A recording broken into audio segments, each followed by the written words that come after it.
This week, we look at McIntosh, Florida, where a love triangle spins out of control, causing jealousy, plotting, and one very messy murder. Welcome to Small Town Murder.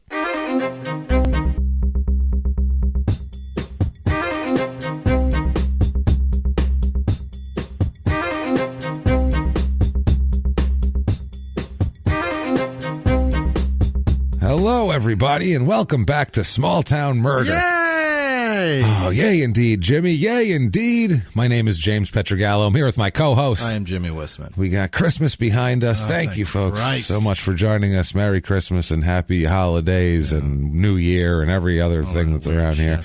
Thank you. Well, everything's weird. That's what I mean. We don't mean weird shit we already started out on a bad foot. Ladies and gentlemen, my co-host, Andrew Jackson, right? We're out of the gate on that. We've never had that early accidental insult of a people. But good job, Jimmy. We got off. We're starting out hot out of the gate. This is good stuff. Fantastic. We are excited to be here tonight, of course. Next week, by the way, if you notice, this is episode 99, making next week our 100th episode, which is a big deal. We'll do a crazy case. It'll be awesome. It's also our first week on a new network next week. Just a little quick show note here. So if you listen to us exclusively on the Podcast One app, you're going to want to find something else before next week to do that. To listen to both Crime and Sports and Small Town Murder, because I don't think new episodes will be loaded onto there. I don't even know if our old episodes will be on there. I'm not sure how that'll work, but we're moving to a new one. So I don't know. Spotify's good, or Stitcher, or there's a million other ones that people go to social media and ask for a platform. You will get no shortage of answers. Everyone will tell you exactly what's the best and why. You'll have a lot to choose from. So do that. Thank you guys for that. This is going to be fun. The sound quality will actually be improved because we record this in a pristine fashion in a nice studio, and then we have to kind of downgrade the quality of it to be able to upload it at our current network to be able to do it. And then this one we're allowed to have a larger file, whatever. So it'll be a better sound quality altogether. So it's a good time. Thank you, folks, for everything. Thank you for all your Christmas cards this week, too. Shit. We got a lot of Christmas cards. That was really sweet of you guys. Thank you guys for that. Thank you for everything you sent us. And you got to tone it down on the glitter. Well, a lot of glitter on these Christmas. We mean card makers. You need to stop putting glitter on every goddamn card. My hands are covered in glitter from opening your Christmas cards. But thank you guys. It's not your fault. You don't make the cards. But it's a good thing we did that around your wife, and I'm single. Because I don't want to have to go home from somewhere. No, my hands are covered in glitter. These were Christmas cards. You don't understand. We're very festive people. You don't get it, do you? So, yes, thank you for everything you've done there. Everyone, for your iTunes reviews / Apple Podcast or whatever the hell you listen on, the purple icon on Apple there. If you could do that, if you haven't done it yet, give us 5 stars. Doesn't matter what you say. Tell us you're following instructions or directions, or it doesn't really matter. It's not for our ego. It's just for business purposes. It helps drive us up the charts. So that's very helpful. Thank you for everyone that's done that. Thank you guys for everything you've done. Our long list of producers this week that we'll talk about in a second. You can do everything Small Town Murder related by going to shutupandgivememurder.com. Everything there is for the taking. You can get merchandise and cool things with sayings on it. And by the way, ringtones are coming out this week, so don't worry about that. We are recording a bunch of stuff, and we'll get it out there. We're not going to release everything at once. It's going to be gradual, but we'll release a few, the theme songs and a couple of choice little clips. Have some new skins from time to time. That's the thing. We got to have some updates, some involuntary updates there. You're going to... So do that. You can find everything there. Tickets to 2 different live shows. Our 2 live shows we have on the books right now are January 25th in Seattle and, of course, February 21st in West Palm Beach. Also, if you want to be a producer, you can do that on the page. Just take the link over to patreon.com/crimeinsports or over to PayPal. Use our email address, which is crimeinsports@gmail.com. You can donate and be one of our producers, and we thank you guys so much for that. Got to do the disclaimer. Of course, this week, quickly before we get into this show, because this is a crazy ass show we have in front of us here. We did it as a live show, and it is fucking bonkers. Which one? It's you'll find out which one. We're going to get into it in 2 seconds. Okay. This is a comedy podcast, everybody. This is we're comedians, so we're going to make jokes. We will. The story is 100% real. Everything that happens is 100% real. We're just going to make jokes about it, not about the murder so much. Although people have asked us, what's so funny about murder? a whole lot of shit. Tons of stuff. Everything around it, pretty much, because that's a situation that's clearly deteriorated, whatever situation that is. And we'll find some comedy in there somewhere, whether it be a small town, police force, some lawyers that don't do their jobs correctly, things like that. Behavior, for some sure. Behavior, a murderer. Let's make fun of them. What else can we do? Either way, though, what we try to do is we try to go out of our way not to make fun of the victims or the victims' families, because we're assholes, but we're not scumbags. And that's the truth of the matter. And if that sounds good to you, awesome. Welcome aboard. We're going to have a good time. If you think that true crime and comedy never go together, this probably isn't going to work out. We tried it and we had a first date and it just wasn't. You're pretty. We're handsome and pretty at the same time, and so are you. But it just didn't work out. Sorry, I don't know. Thank you. Have a good one. For everybody else, I think it's time to shout from the highest rooftops and mountaintops that you can. Shut up and give me murder. And give me murder. Let's do this. Let's go. Let's go on a trip, Jimmy. I would love to. What do you say? It's the holidays are over. Air traffic is fairly slow now, isn't it? Are people still going home? No, they're going home now. It's busy as shit this whole through this whole weekend, and then all the college kids will go back to wherever the hell they came from, and it's going to be a mess. So we're going to go to Florida. Okay. Not voluntarily. No. We'll be dragged there kicking and screaming, except on February 21st, where we will voluntarily pay exorbitant amounts of money to fly into West Palm Beach for some reason. Absolutely. What the fuck is with that? Ridiculous airfare cost to get there. So please come to that show. Otherwise, we're going to lose money on that show because it's really expensive to travel this goddamn place. So drive there from whatever nook and cranny and swamp in Florida you reside, and come see us.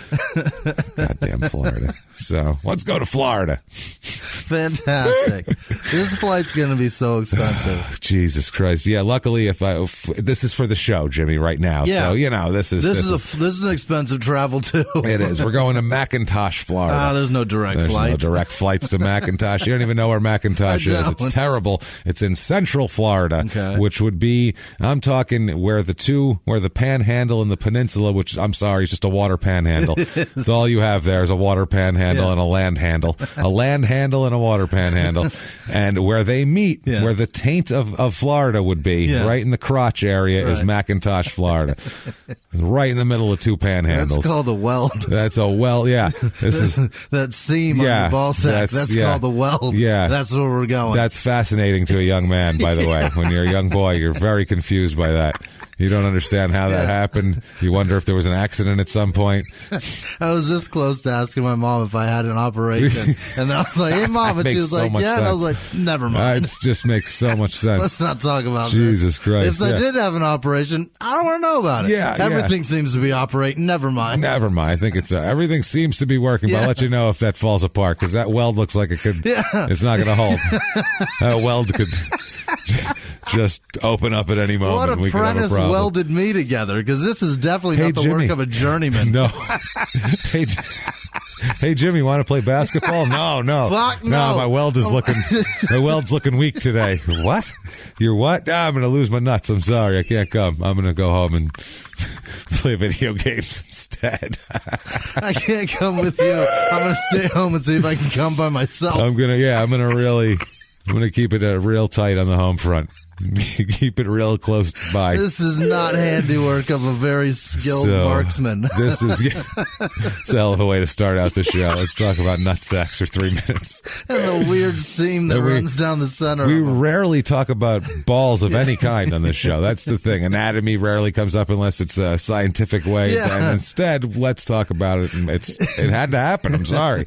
We focused a bit too hard on it. Well, that's where this town is. Yeah. So it's relevant. It's double panhandle power, panhandle squared, coming at you. It's an hour and a half to Orlando to go south down to Orlando. And it is, if you want to go someplace that's slightly better, or 5 hours to Miami. Keep going down the coast, because I know Orlando's in the central. Yep. Keep going. You'll get to Miami, and that's probably much better, I would assume. It's probably the only place in Florida that's worth a fuck. I don't know. It just depends on the time of day or year, too. Because you got hurricanes that go right the fuck through there. I've never been to Miami. It's never. I've been to Tampa Tampa. I've been to Orlando. I'm not impressed. I got to be honest with you. I've been to Port St. Lucie. I've been to West Palm. I've been to Fort I've been to West Lauderdale. Palm too. Yeah, obviously. It's at the Tampa. Improv there. Duh. I've been to St. It's a great Pete club. and we'll be there February 21st. I've been to all kinds of places around Florida. Yeah. But I've never been to like the places where people go for fun. Yeah, no, that's I went when I was 9, and I went. Yeah, I went to see my grandmother in Tampa. Yeah. And she was there for the winter because she was 83. Eesh. You know what I mean? Because that's where people do in Tampa. And you spent your summer from school with an 83-year-old? No, we went for 2 days or something. Okay, yeah. It was much better. Jesus Christ. Spent a whole fucking summer there? Here we are, Nan. You. Let's listen to Nan be racist for 3 months down south. Perfect. Did you see all those black people at the Publix or whatever the grocery store is Publix, down there? Yeah. Jesus. No, Nan, I didn't. There was Dominicans, too. Okay, Nan, that's great. Wonderful. That's all she needs to do. I went and visited Bedbuttle's dad down there and had to listen to him tell me about how bad alcohol is while he blew fucking weed smoke in my face. Well, he had a point. The man had a point. It doesn't really matter. It doesn't matter. You're getting fucked up one way or another, sir. Let's not judge. It's 2 hours and 10 minutes to Monticello, which is the first small-town murder in Florida that we did. It's in Marion County, zip code 32664, area code 352. It is an excessively tiny town in terms of area. It's 0.70 square miles. So not even a square mile. No. Tiny, tiny town. Jesus Christ, by the way. The motto of this town, a little frightening. Motto is, quote, "Welcome to McIntosh, a step back in time." No. Which any southern town stepping back, I prefer, look out, black people, they're starting again.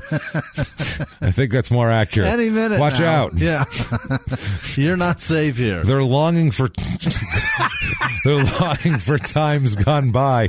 It's not. They're longing for yesteryear. This isn't going to be good for you. Let's just say that. Let's get the fuck out. Go someplace better. It's Florida anyway, but Jesus, it's going to be worse soon. And Floridians are longing for something. That's terrifying. That's terrifying. They shouldn't be getting together on anything down there, except for a hatred of tourists, probably. So the history here, most of this history I got, by the way, from an account of, Jesus Christ, you want to read something boring? Yeah. Read an account of plantation life in Florida in 1851, kept as a diary by a guy named George Houston. That's boring. Yeah. It was fucking boring. I don't know if you've never, I guess, spoiler alert, if you're not planning on going back to 1851 and hanging out on a plantation, not a lot happens. No. I'll be honest with you. Not a lot to really write about. You pretty much same thing every day. Maybe someone dies in the field or something. Outside of that, at your hands. Well, yeah, at your hands. One of the mules died while pulling a cart today.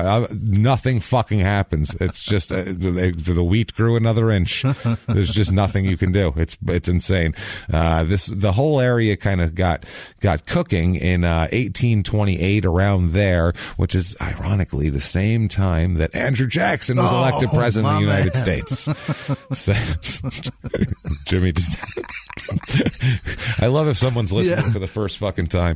If they're just first time, they're like, what is wrong with you? He's talking about ball sacks and he likes Andrew Jackson. What the hell is wrong with these assholes? That's the beginning there, in case you don't know. Jimmie, once in a while, completely accidentally says something terrible while meaning something not terrible. Entirely different. And that's known as an Andrew Jackson moment, where he accidentally channels the former president, who was not known to be a tolerant man. So let's find out about that, actually. Yeah. And actually, his intolerance is what started this area. Really? Yeah, because this is what they wrote back then, quote, "as a security measure and a way of easing land hunger, the United States adopted a national policy of Indian removal." The policy of get the which fuck out. sounds like there's a bunch of dead Indians and you're just removing them to make the place more inhabitable, rather than live Indians living with their families and doing things that they've been doing for long periods of time, and you deciding that you wouldn't like them to do that anymore. And because of your land hunger, you instead would like to take all that shit. That's pretty much what happened there. This is an interesting 3-second rule. I've been on this land 3 seconds. It's mine now. It's mine now. Right. Well, in this it says, a policy of Indian removal, essentially actually trading lands in the West acquired by the Louisiana Purchase for those held in the East by the tribes. Yeah. That's not a trade. No. That's like, I'll take your Mickey Mantle rookie card, and I have 1987. You have... I have a 1987 Jody Davis, so you can have that. You have my Pat Tabler, and I'll have your Willie Mays rookie. That's what that is. It's not the same thing. I don't even know who the fuck that is. Indians infielder. That's a fantastic reference. It's a long story why I remember that guy, but Pat Tabler from the 80s. He molested me, Jimmy. Pat Tabler never molested me. I promise you. I've never met Pat Tabler, but he was an Indians infielder. And a terrible one. And he wasn't bad. He was serviceable. He was decent, not a Hall of Famer. Card ain't worth a dick. No, it's definitely not. No, it's definitely not not. Worth the weld he's got. No, it's not worth all that damage to his nutsack welt and all his fears. But this was the quote trade was, you guys can have, Oklahoma and shit like that, and we'll take this stuff where shit grows. Keep going west until your children and old people perish. Yeah, then stop there. Right. Shockingly, by 1835, open warfare erupted. Surprising, right? You wouldn't think that would happen when you try to trade lands involuntarily. You think they started out heading west, and then they were like, there is nothing worth a fuck. We're heading back. You notice it keeps getting worse? Right. I mean, I hear it gets better eventually, but not now. This is getting worse. It's real dry. It's bad stuff. Let's head on back and fight these pale-faced fucks. Yeah, well, a Seminole warrior with a few of his followers killed an Indian agent who was working for the U.S. government. That was his official title, Indian agent. A guy named Wiley Thompson at Fort King, which was they killed this guy. So the U.S. Army said, well, let's have a fucking show of force here. Yeah. Fuck this little band of assholes. Yeah. We're going to send 108 people, 108 soldiers to quell this whole thing. So they sent it, being led by a Major Francis Dade, and they were ambushed and wiped out except for one soldier. Yeah. One soldier came straggling back to camp there to tell the story. Yes. Yeah. So it was pretty beautiful. It's pretty fucking badass. Yeah, he got back to Fort Brooke, which is in present-day Tampa, to tell of this ambush and having 107 people wiped out by a much smaller force. Was Wiley like somebody's nephew? They were like, we got to give him a job. I'm sure he was. Agent. Yeah. Make up a title. He was like that guy in Casino that did the slots. Remember? And he's like, I don't care if either you were in on it, you're too stupid to know what's going on. Right. Either way, you're out. He's that guy, basically. And they were like, for Christ's sake. He got butchered by the Indians. Well, I don't have to take care of him anymore. He was really getting to be a burden. Right. So, so this was the beginning of the Second Seminole War. This lasted from 1835 all the way to 1842. Ooh. So 7 years of fighting in Florida. That's a long time. Which is a long time. It was a lot of guerrilla warfare. The Seminoles, they were really into guerrilla warfare, obviously. They were outnumbered and out-equipped, and so they held their own. Seminoles were the largest group of Indians in I hate calling them Indians. Doesn't that feel shitty? Well, yeah, well, then some of them they say this, they call themselves Indians, and then you go, they're this Indian tribe, so you respect that, and you want to call them whatever the hell they call. I just feel like a piece of shit calling him Indians. The man wants to be called Muhammad Ali. God damn it, we should respect his wishes and call the man Muhammad Ali. You've never seen Coming to America? That's your fault for not understanding that reference. You need that show. I'm sorry. You need that in your life. You need that fucking movie. Yeah. So anyway, so this is a lot of people left. It damaged the economy, obviously, because there was always attacks and there was fight. When open warfare breaks out in the street, commerce suffers. Yeah. It's just hard to feel good and buy shit at that point. So, at this point, the John Houston McIntosh, he was a Colonel John Houston McIntosh. He had a kind of a sugar plantation where they also processed sugar. It's big in the sugar industry back then. It was destroyed in the Second Seminole War, all of his sugar works. Oh boy. In about 1837. That shit burns. It burns. Yeah, it burns pretty good. There was a bunch of pictures of it, and you can see it's basically just a plaque that says this was the sugar works, and then like 4 kind of burnt concrete, half walls of that look like there was a Civil War battleground that was destroyed from the war. A lot of burning and shit like that. The depictions of this war in the newspapers were what's the word I'm looking for? Racist would be the best way to put it. There's really no other way to put it. They were really, like, even if you're racist and you're going, come on, how they were more racist than you're willing to be. I guarantee it. You'd see him and go, oh, Jesus Christ. Can't do that. Wow. That is just excessive. I mean, it was fucking racist. Right. Real bad stuff. All of these things here. Now they had all of these after the war and everything. They wanted people to settle there, obviously. And so they would send pamphlets places up north, anywhere close where they think someone would want to move to Florida. They would send pamphlets out saying, hey, move here, cheap land. They do it now in Florida. They still beg people to come there. They sent out shit saying that in 1885 they would donate a lot within the residential area to, quote, any settler who would build a house of a certain value. So that's it. You build a half decent house and you can have the plot of land. You're saying no sticks and no sticks. I think that's also, I'm sure there was other considerations too. I'm sure there was bribery and what religion are you exactly? Right. Oh, you're Episcopalian. Oh, I'm not sure. I'm a Baptist, and this one who the fuck knows what the hell. Whatever gets along with each other and has enough money. Yeah, who knows what was divided? But they had circulars printed and distributed throughout the North, promoting "Come to McIntosh" here. By 1895, they had a doctor, a postmaster, a Western Union, a church, a meat store. Gotta have a meat store, Jimmy. A school, a drugstore, an ice house for the corpses, obviously. A millinery shop, the McIntosh Hotel. They had a Christian mercantile store, which everyone needs in their town.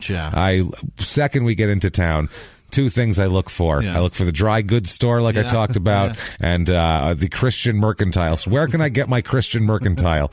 I'm usually looking for the wet goods store, and then the dry goods, the meat store, and then the Christian mercantile. Don't before you go back to the McIntosh Hotel, you need to stop at the mercantile store. Is it meat shop? Is that what it was? Meat store they called it, which I think that's a butcher shop. Sounds like a gay bar. Weird. It does.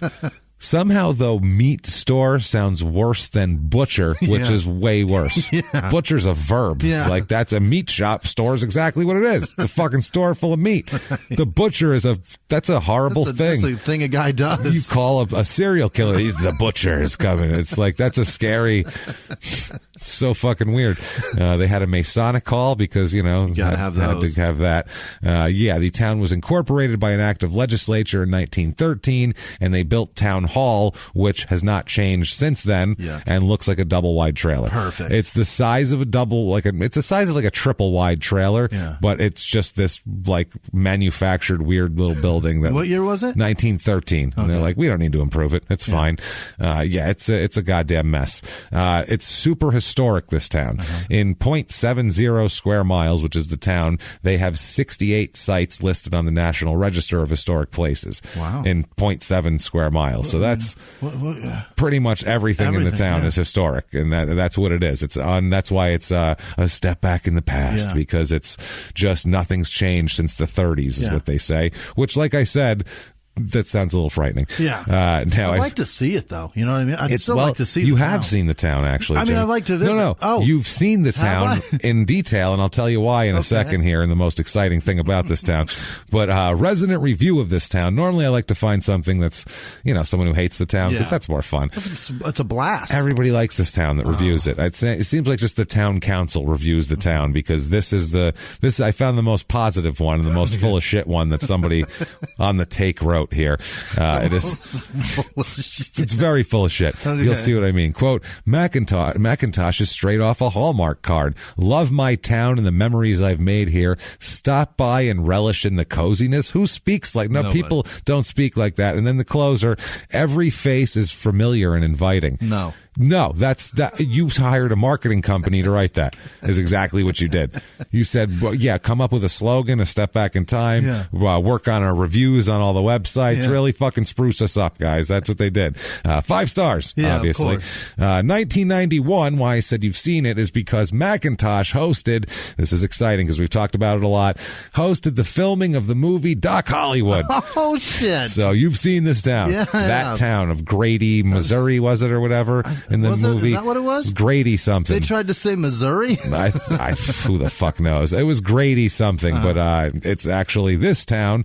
That's, if you've seen it, Michael J. Fox, he fucking crashes and he's stuck there and all that shit, and he has to be the doctor. Right. And this is Michael J. This is not his fault. This is the shaky stuff? Pre where he might have been a little shaky on the steering wheel. Let's just say this is an actual accident that was not his fault. He crashed. And they had to make it up in like Missouri or Mississippi or somewhere because it's got to be on the way from D.C. to Beverly Hills. Right. So he wouldn't go to Florida. No, that would be no reason to go all the way down there. Why are you driving the whole coast, dickhead? What's happening to you here? Maybe he needed to clear his head. Yeah. But no, he had to get out there. There was a time frame. Right. People in this town, small town, population is 461, which is up 12% since 1990. Now, we know exactly who's moving there, too. Really? Based on these statistics. The median age here, normal in the country, usual regular, is 37.4. Right. Here it is 59.6. Holy shit. That is fucking old. That's 22 years older than the average. That is bonkers. We've never come close to that. We'll see like 45. Wow, there's got to be a lot of old people. 60. That means for every baby born in this town, there's a 120-year-old man or woman. And that is fantastic. Dude, for anybody that's in their 20s, there's somebody in their fucking somewhere 80s. In their 80s. There has to be. It's crazy. The 60 to 84-year-old demographic is off the charts, over double the national average. It's even high for Florida, which is the coroner's waiting room to fucking begin with. So it's even old for there. God, that's dark. It's not very dark. It's true. 59.6 is the average. Good coroner's waiting room is very similar to like death's. You know what I mean? Like death's front door. Yeah, I just see like death coming out with the sickle and just grabbing. You don't even get to die on your own. You have to wait in the coroner's waiting room when you're on your last legs, and then you die, and they drag you into the fucking to get looked at. Sitting in their coffin. Come on, Grandpa. It's like Hold on, Holy I got Grail. a breath left. It's like Holy Grail. Like, no, he'll be stone dead in a moment, and just throws his father on the pile. Fantastic. So female population is 61.5%. It's usually about 50-50, maybe 51% female. So that just shows how old it is because you fuckers always outlive us. Now, household size, which we never talk about, but we have to here because it's relevant, is normally it's 2.63 people per household in the U.S. Here it is 1.76. So not even two. Old. You move down there and someone dies off and you push on until you're 147 years old. Married population is more, it's a little bit higher than normal. It's 55%. Single with no children. Usually about 10% people are single with no children. Here, 0.00%. Any single person has a child. They have children if they're single, which is fucking bonkers. It's one of those, it's one of these towns where just old people are giving each other STDs like crazy. Oh, God, Passing shit around. Race of this town, excessively white. 93.3% white. Is there even a reason to talk about the others? 0.0% black in Florida. Jesus, how is that possible? That's a step back in time, all right? Way back in time. 0.0% Asian. I don't know. 0.0% Native American. What the hell Trading's are they? all done. And all finished trading now. Got enough blankets. 6.69% Hispanic is what we have here. Right. So just pretty much white. It's the just Duger family. Picture that. That's the town. 35.4% of the people here are religious, which, I mean, who the fuck knows? Because these people are so old, they might have forgot they believe in God. Like, where do I go on Sunday? Shit, I don't know. I guess I'll watch the Dolphins. I don't know. They met him so they don't have to pray to him. So the Buccaneers are on. I guess I worship. Who the fuck is their coach now? I don't know. They don't they fire people all the time. I'm going to worship Jameis Winston. Have that. I don't even know if he's even playing anymore. Well, he had a problem recently. It's a long story. We'll catch up with that on Crime and Sports at some other venture, at some other time. I met that Jesus once. He absolved me of all sins, and I don't need to pray anymore. No, I'm all good. I was there when he died. 0.1% Jewish in Florida. Yeah. So that's way low for Florida, obviously. It's, not very religious here. Apparently, 41% voted Democrat in the last election, 57% Republican. It's a lot of old white people. Yeah. Not a shocker there. Unemployment rate is about average, because old people don't count in that. Household income, usually it's about $53,000 as the national average. Here it's about $46,000. So not too far off, actually. The jobs are retail trade because it's a quaint little town to drive through, and healthcare is like double because everyone here is 150. Okay. You're either elderly or caring for an elderly person, I feel like, if you live in this town. Cost of living, 100 is overall, regular, normal, average. Here it's 98. So it's kind of right on the money, except for housing, which is about a 45. Median usual home cost is $216. Here it is $94,000. Oh. So it's pretty low. A lot of houses worth under $60,000, about 20% of the houses. Yeah. So not a very high end real estate here. There's some, but if we've convinced you to take a step back in time, we have for you the McIntosh, Florida Real Estate Report.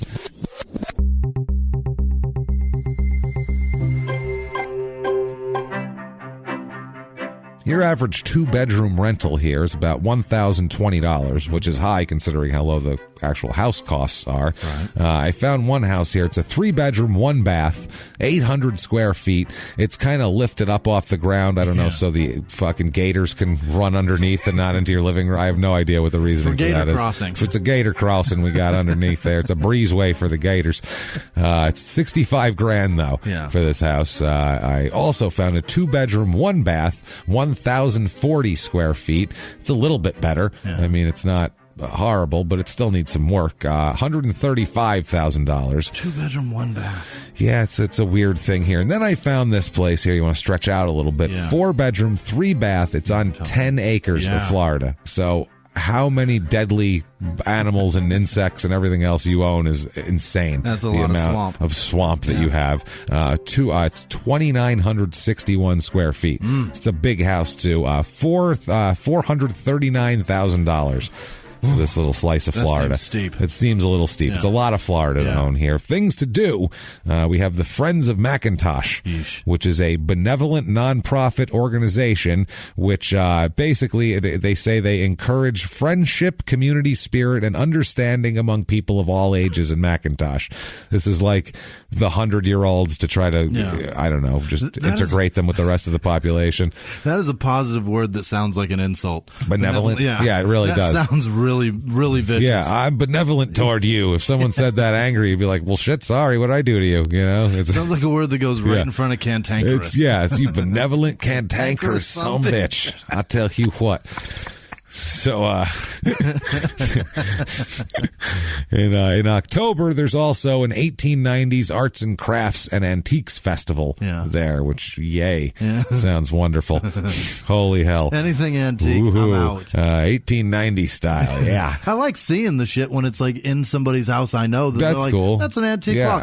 Tell me a story. I don't want to walk around with other people looking at antiques. No. That's the problem. The antiques themselves aren't the issue. No. It's the people that are hunting for them who suck. So they suck. You know what, too? I don't feel bad about the ball sack and all that stuff, the seam humor and all that shit we were doing before, because there's no commercials this week. Oh, so enjoy that. Instead of commercials, you get jokes about a ball sack. So it's something you're not sure that you want to hear, but we try to make as entertaining as possible, just like the commercials. Right. We try to throw a joke in there, something goofy, and so there you go. And tell you a story about an object that we believe in. We don't like to give you ads about things we don't like or use ourselves. One thing we don't like to do is anything that's like a medical thing. We know if you like dick hard pills, we're not going to help you get your dick hard. Like, that's not our job. We don't know we don't know anything about them, and we're not going to fucking say this is good for you, ingest this into your body and have it change a part of you. Like, that we're not doctors, so also, I don't feel like we should be advertising that. It's awfully weird to be like, hey, how's your dick doing? How's that after we just told you about a child that's missing? How would we start the ad out, too? That's the other thing. Just going to take a quick break to tell you about dick hard pills. Hey, Jimmie, your dick been a little floppy lately? I know you've been complaining that your dick's just not quite what it once was. So I got something for you here. What are we going to put on a fucking sketch? All right, never mind. So, I don't know. There's a lot of people that pay good money just to hear that. That might be a good ad. That might be pretty funny. Maybe we should do it. Crime rate in this town. Yeah. Well, we're interested in here. Property crime is right at average, normal. Violent crime, murder, rape, robbery, and assault, the Mount Rushmore of crime, is just above average. Maybe about 10% high, but not much. 10% high? That's pretty high. That's a little high. I feel like maybe the old people forget that they're not allowed to hit each other, and then they start beating on each other, and then that's how they die. There is a video online inside the coroner's of waiting old room. People fighting. That is I've seen old men fights. It's great. But I'm so worried that one of them's going to fall and break their hip. I'm like, oh, God, don't fall. Don't Jesus Christ, don't fall. Like when they're standing up boxing, though, like an old man throwing a punch at another old man is pretty awesome. It's a beautiful sight. It's really art. It's really art. They know how. All old men know how to throw a punch. You had to know how to throw a punch. Yeah. But back in the day, if you're walking around in the 40s, at some point, someone was going to punch you in the face, and you need to know how to fight back. That's all there is to it. Whether it's your dad or some stranger on the street. Men go their whole lives without, and we're taking this down to men because I don't know about how women are. We're guys. We know about women this. Women don't fight. I don't want to watch. I don't want to watch. I don't that. like And watching I know that sounds misogynistic. Or we can fight and you guys are great at it. Yeah. You seriously skilled fighters. Yeah. Fuck yeah, skilled. I don't want to watch a woman get beat up. I don't like it. Even if it's by another woman. Right. I'm uncomfortable. I've been raised to not want to see women get beat up, and I'm uncomfortable watching women get beat up. Does that make me a misogynist? Somehow it does. I don't understand it. Look, I guess I'm an asshole. Cardi B's a pretty tough bitch, and I don't like watching that video of her fighting. No. It's horrible. And she is annoying. And I still don't want to watch her get beat up. But then I feel bad because, clearly she's special a little bit. There's something wrong with her. She's a little special, right? There's something. There's gotta be. Like when I listen to her songs, I'm like, is this a Make-A-Wish? Seriously. You're like, did they let her in the studio on a Make-A-Wish? Like she was just like. Are they doing this for real? Yeah. Is this like a real attempt at being a musician? Because I'm thinking about the engineer listening to it. He's got to be going, because engineers hear lots of people, and they probably had talented people in there that can sing and can rhyme or can do all these different things and are good at it. And then he's probably like, what the fuck are we serious? What are we doing? Is she sick? Is she? Oh, is she? Oh, okay. No, you're Keep doing going. great. You're doing great, sweetheart. No, that's tell me. Texts. You can just make that Texas, and that's fine. We're okay with that. Everybody's fine with that, right? That's how we say it now? Yes, it's okay. You're okay. Here's a bunny rabbit for you for after. What the fuck is happening? Hurry up. Iggy Azalea's got the studio next. Jesus Christ. I don't even. Anyway, so let's talk about it. That's terrible. Is that, well, oh, dear Christ. There's a lot of shit in the world, Jimmy. It is really, it's There's a lot of crap. We try. We did. We give it a shot. We quit now. We hear all the shit. We don't try anymore. I'll try. It goes, hey, maybe this is good. Nope. Still not good. Shit. Damn it. What happened to when women could sing great? Well, women can still sing great. It's just there's a lot of them. Men can sing great. Women can sing great. A lot of people can sing great. They just don't have to now because everything you're running it through a fucking computer anyway, and everything you say, everyone sounds like a robot. So it doesn't matter whether you can sing or not. It's almost a hindrance if you can sing. It sounds worse like a robot. If we robot them up, it doesn't sound as good. Somebody take her outside, kick her in the throat. She'll sound great. Then we'll make it a robot, and then it's fine. You can go in there, and they'll make you sound great. Yeah. So anyway, let's talk about a murder that we are going to have a hard time making sound great. Fantastic. It's tough. That little run was your commercial. So instead of commercials, you got jokes. Eat dicks if you don't like it. Moving on. Iggy and Cardi B stink. Yeah, and she's not good. So I'm sorry. Objectively, she's not. I'm sorry. Listen to fucking good music and listen to her, and you're like, no. And I don't give a shit what the genre is. Any hip hop. Listen to. Put on fucking Illmatic Nas and then tell me that that's as good as Nas. Just in terms of lyric. It's all gone so far downhill. Well, because it's more about dancing. I don't know what happened. Because it's about dancing. Is that what it is? Yeah, because you can't sell albums. You don't make money unless white girls buy your albums, and white girls don't buy your albums unless they fucking heard it and danced to it. Or they want to fuck you. And I've talked to rappers have told me that, so shut up. That's not a fucking, that's what they say. Like, you guys sell music to white girls. That's what fucking makes money. That's where the profit margin is, they always say. So whatever. Anyway, let's talk about some people here. Let's talk about a white girl. A girl named Heather Strong. Yeah. Let's talk about her. She grows up in Mississippi. it's interesting because there's not a lot about her family life, but it doesn't seem like it would have been terrific based on what her decisions that she makes. Okay. At the age of 15, she hooks up with a guy named Josh Fulgham, also in Mississippi. They're both 15 years old, and they date and have just a real fiery back and forth breakup and get back together teenage relationship. High school relationship. You know, like you do when you're 15 and you don't know what you're doing with a relationship. You break up, you get back together. Real Eminem and Kim. It's real Eminem and Kim. And it's very similar because also by the time they are 18, they have 2 kids. Oh my God. And they continue just, being teenagers, breaking up, getting back together, having 2 kids. So this is a kind of a messy situation. Yeah. And Heather is a nice girl too. Heather's a good girl, like a good kid. She's a young lady when she's 15. She's good in school. Everybody says she's really nice. She's really polite. She goes along with the shit her parents make her do. Like she's not a real rebellious, like, I'm going to go out and run away all the time and do all that. That's not the type of kid that she is. Yeah. The only problem that she has is she can't stop being with this Josh Fulgham asshole who's not like her. Mm-hmm. He's just kind of a schmuck, and we'll talk about him and exactly what his issues are in a few here, but he's not good for her. Okay. And that's a hard life. If you're 18 and you have 2 kids with somebody, and it's rough, man. Just trying to make the best of it, and people fight through that shit, and they do great by it. But it's a hole to start out in. Let's just put it that way. If there's everyone else is on equal ground, your head is sticking up out of that ground, seeing their feet going, shit, I'm behind, because it's just hard. Right away, you got an extra mouth to feed. Yeah. You can't, when you're starting out, you can, whether it be work at a job and you're trying to work your way in, so you can work for a little bit of money, so to try to work your way up the ladder, or whether it's to start your own business or whatever the fuck it is. It's harder if you have to have an income and health insurance because you have a baby. So that makes so that makes it really a lot. In the 40s, it was a lot easier. It seems like, because you could go to the doctor and be like, what is that, $6? I'll pay a $1 a week for the next. Sure, no problem. Yeah. You can't do that now. Right. Now that'll be 4 houses. Worth of I know you were here for 15 minutes, but that's $700,000. No, do today. It's or else we're taking your house to start. Or else we're taking you down to the coroner's waiting room, and you can. That's people who can't pay their bills. They aren't treating you. They stay down there. That's, by the way, for sure the name of this episode is the coroner's waiting room.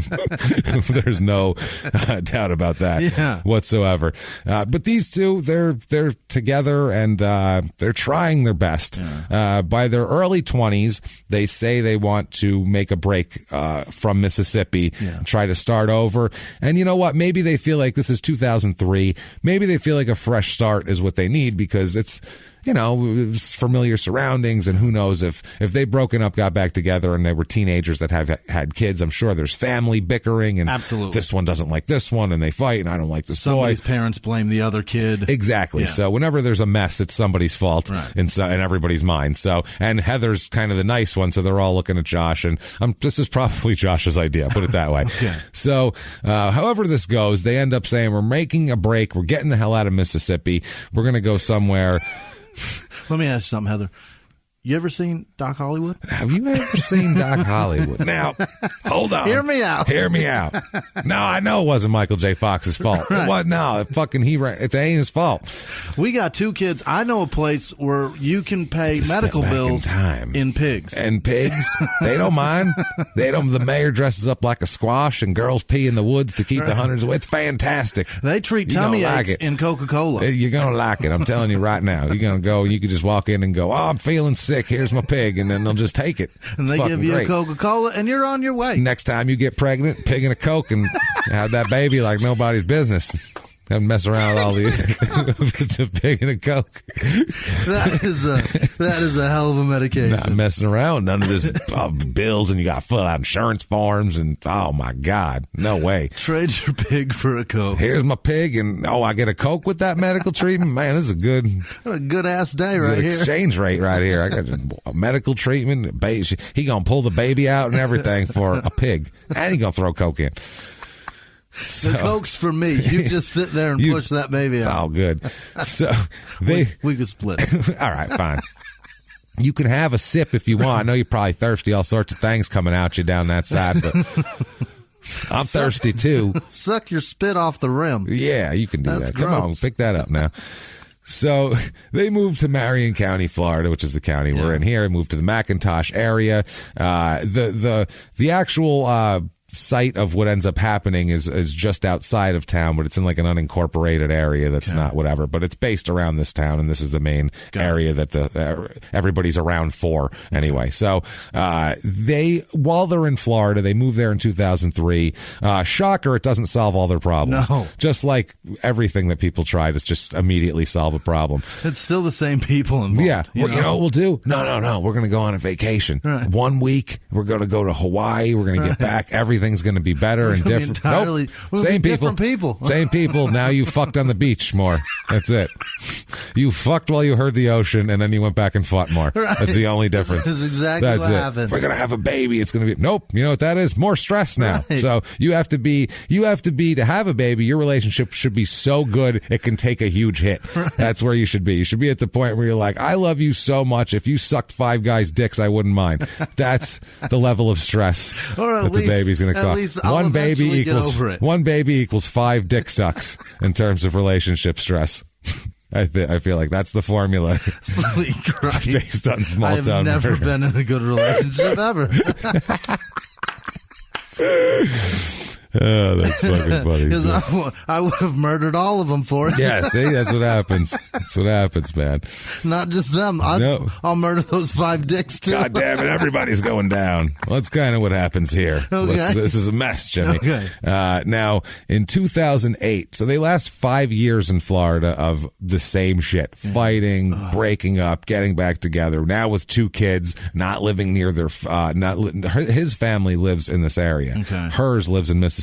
Gotcha. So he moved her away from her people, and so that's what it is. Yeah, and so now it's Jesus for her. This has to be just a fucking disaster. Yeah. This is a mess for her. We'll find out what her job is here in a minute too. Her life is not easy. We'll put it that way. She does not have an easy life, and more power to her. She tries her ass off to do what she needs to do and provide for her kids and all that, but the personal relationships really make it difficult here. Yeah. So they do this for 5 years in Florida, on and off. Finally, in June of 2008, she decides she's had enough. Yeah. And during one of their separations, she decides that Heather Strong decides that her and the children are going to move in with a friend of theirs, a friend of her and Josh's, a guy. Oh boy, a guy with not a couple, a guy with a couple of kids, a single guy, with kids who's She's moving in. A friend of her and Josh's. With her kids. She's moving out. Okay. This obviously is going to solve everything too. Josh is going to have no problem with this because he's, I'm sure, a real reasonable guy. Yeah. I'm sure he seems like a mature young man. He's, everything that's been going on here. The plan is, for all public and private consumption here, that she will be the live-in nanny for Benjamin McCollum's 2 children. Yeah. She's going to move there, and in exchange for a place to stay with her kids, she's going to watch his kids. Yeah. Within 3 weeks, they're fucking. Of course. Heather and Benjamin are. That's a lot of pornos start. That's the problem. And that's just, they're young people and they're animals put in the same cage together. And so they're going to reproduce. It's just the way.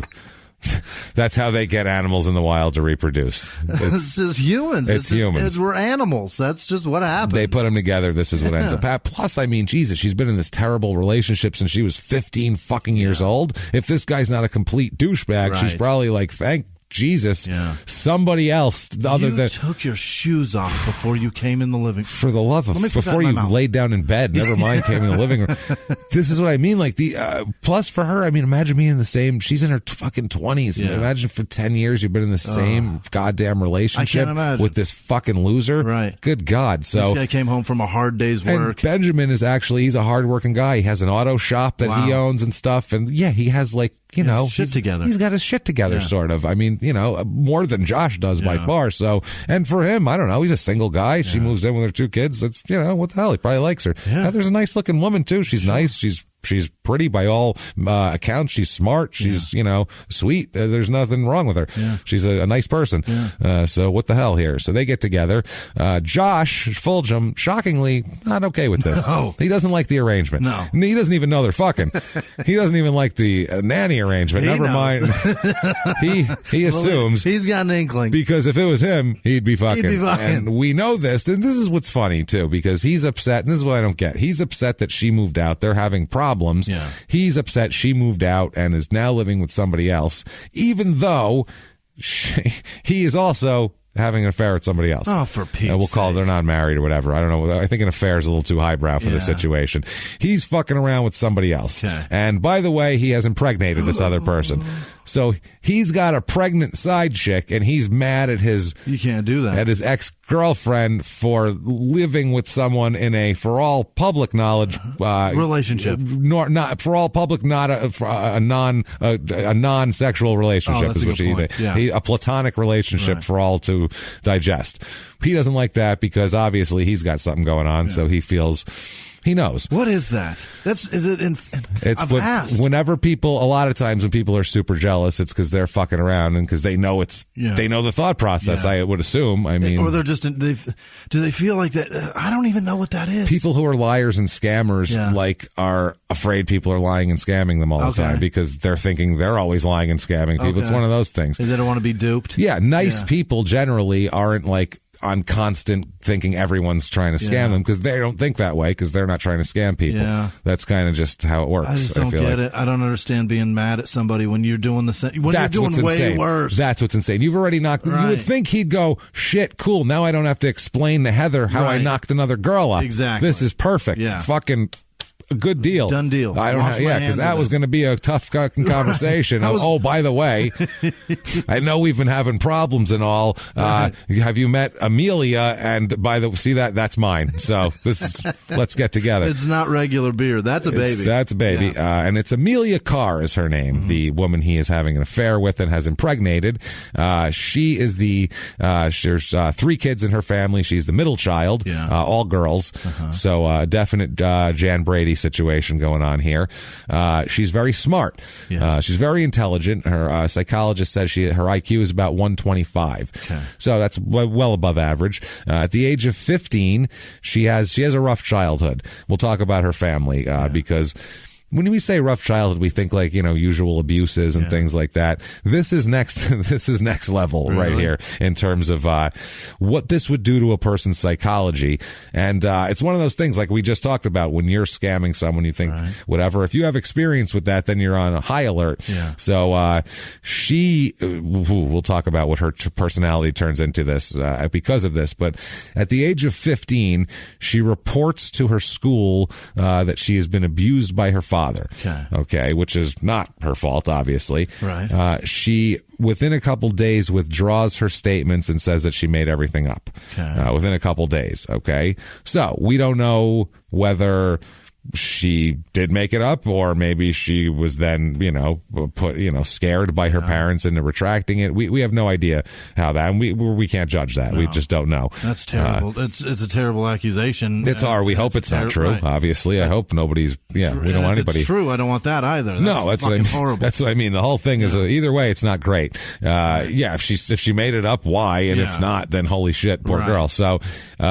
This gives you a little more insight into her family, though. In 2004, February of 2004 to be exact, Amelia Carr's father was convicted of, this is fucking insane, of attempting to solicit the murders of his daughters and his wife. Oh, my God. Including Amelia. So he was attempting to hire a hitman to kill his entire family. Does that... Wow. I'm trying to question in my head, does that mean he did it? Or he's mad, Or he's like, how dare you accuse me of that dirty shit? I still didn't do it. I'd rather be a murderer than a child molester. I don't which is know. true. I would be too. Yeah, you're much better off. Yeah, at least if you're going to go to prison, if you're a murderer, maybe you'll get some goddamn respect. At least you're not going to be beat up by everybody there. And I don't know that I wouldn't try to kill somebody that accused me of that dirty shit. Not your daughter. I'd want to get her help. I don't know. I might take her out. Clearly, if she made it up. That's a horrible accusation. If she made it up, clearly she needs help. Yeah. There's something wrong with her, and you don't hire. And what do the other two daughters do? That's a good point. For the love of Christ, this is some collateral damage. Yeah, if she made that up, a psychiatrist has to be cheaper than a hitman, right? I would think so. We'll find out. I would hope so. We'll find out later. Is that how fucked our medical science is? What is it? Medical care? Is that's what you're the word? For? Yeah, that's the one.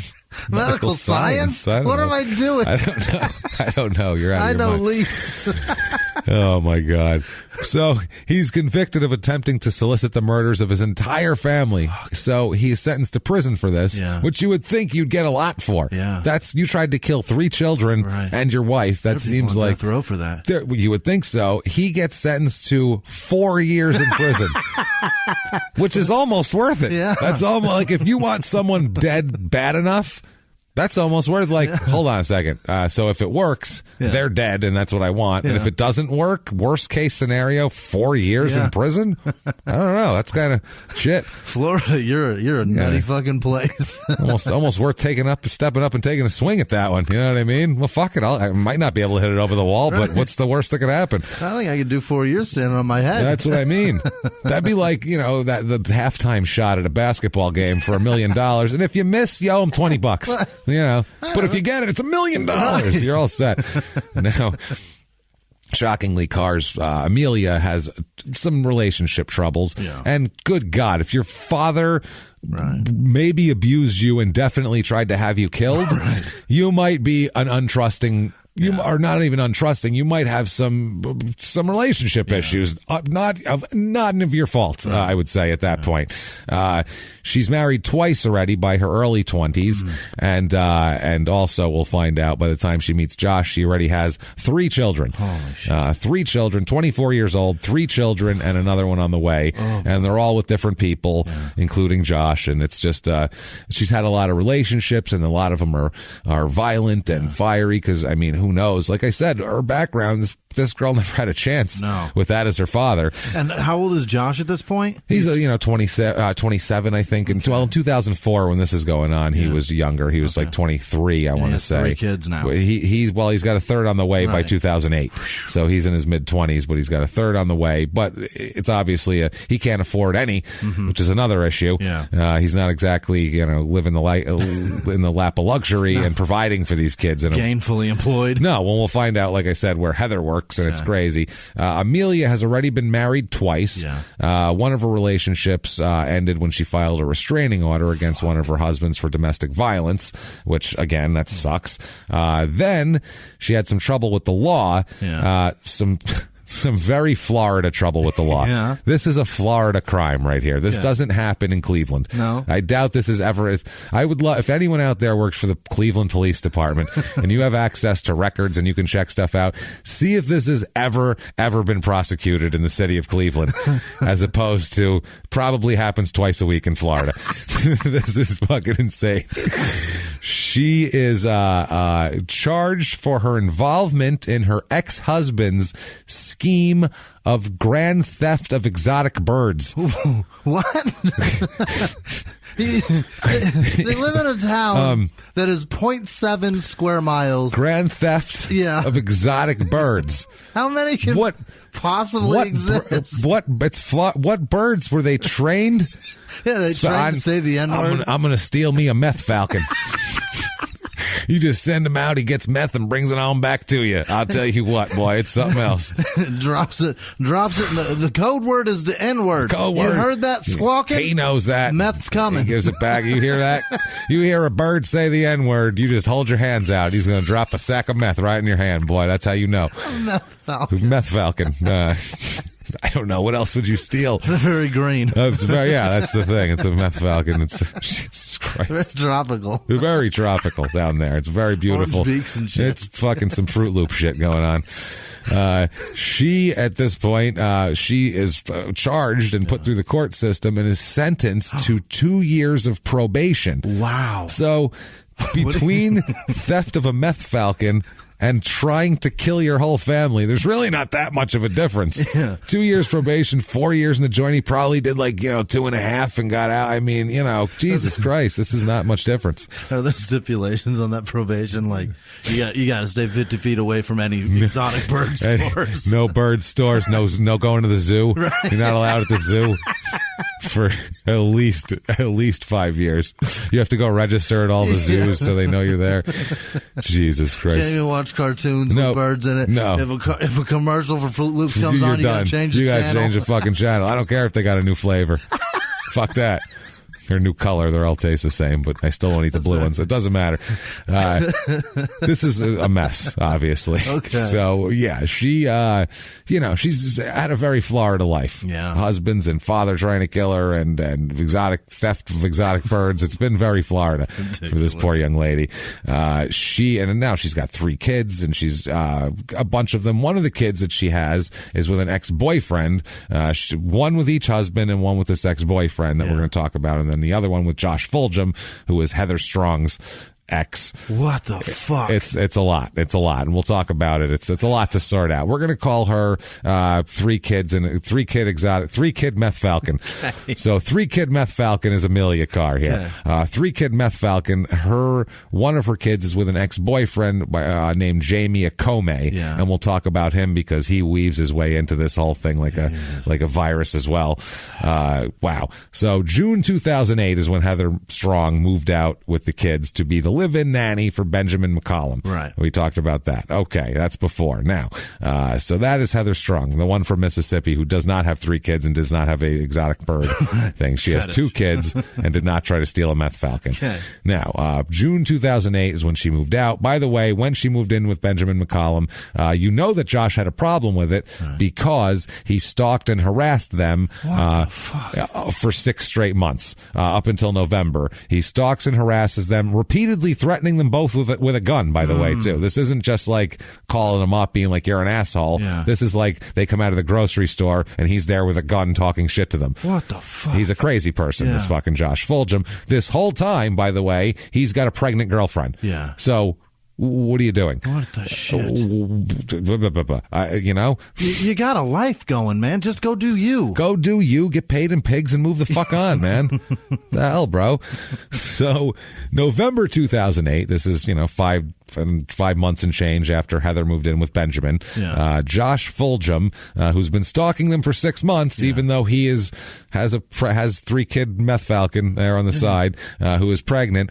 Out of nowhere, he stops stalking and harassing Benjamin and Heather because he proposes to Amelia, to 3 kid meth falcon. Proposes to Amelia Carr, probably opposes her too, but proposes to Amelia Carr in November of 2008, and she accepts to have her 3rd husband also, which is interesting. This whole time, by the way, this is the fucking bonkers part. Okay. Now, this is how enmeshed all these people are. She is now, well, let's start with Josh. Josh is now not stalking Heather and Benjamin anymore because he has Amelia and they're pregnant and he's engaged to her. Right. Okay. During this whole thing, even during the time that Josh was stalking and threatening Heather and Benjamin, Amelia, 3 kid meth falcon, was babysitting Heather Strong's 2 kids this whole time. She was fucking Josh and babysitting his kids for his ex-girlfriend who Josh was currently stalking and threatening with guns. How do you? Heather comes over. Your husband. Could you tell your boyfriend to stop pointing guns at me? The fuck is going on? Now I'll be back from work in about 3 hours. What the fuck is this? Florida. Unbelievable. This is Florida, Jimmy. Thanks, Florida. You're really doling out a good one this week. You are stacking it up, guys. I hope you have your worksheet out to keep track of these relationships because they get more complicated. I'm telling you right now. Good Christ. It is in a hilarious way. So anyway, so like I said, Carr fucking talks. She's like friends with Heather, but also her fucking her boyfriend, who's mad at her. The whole thing is bonkers at this point.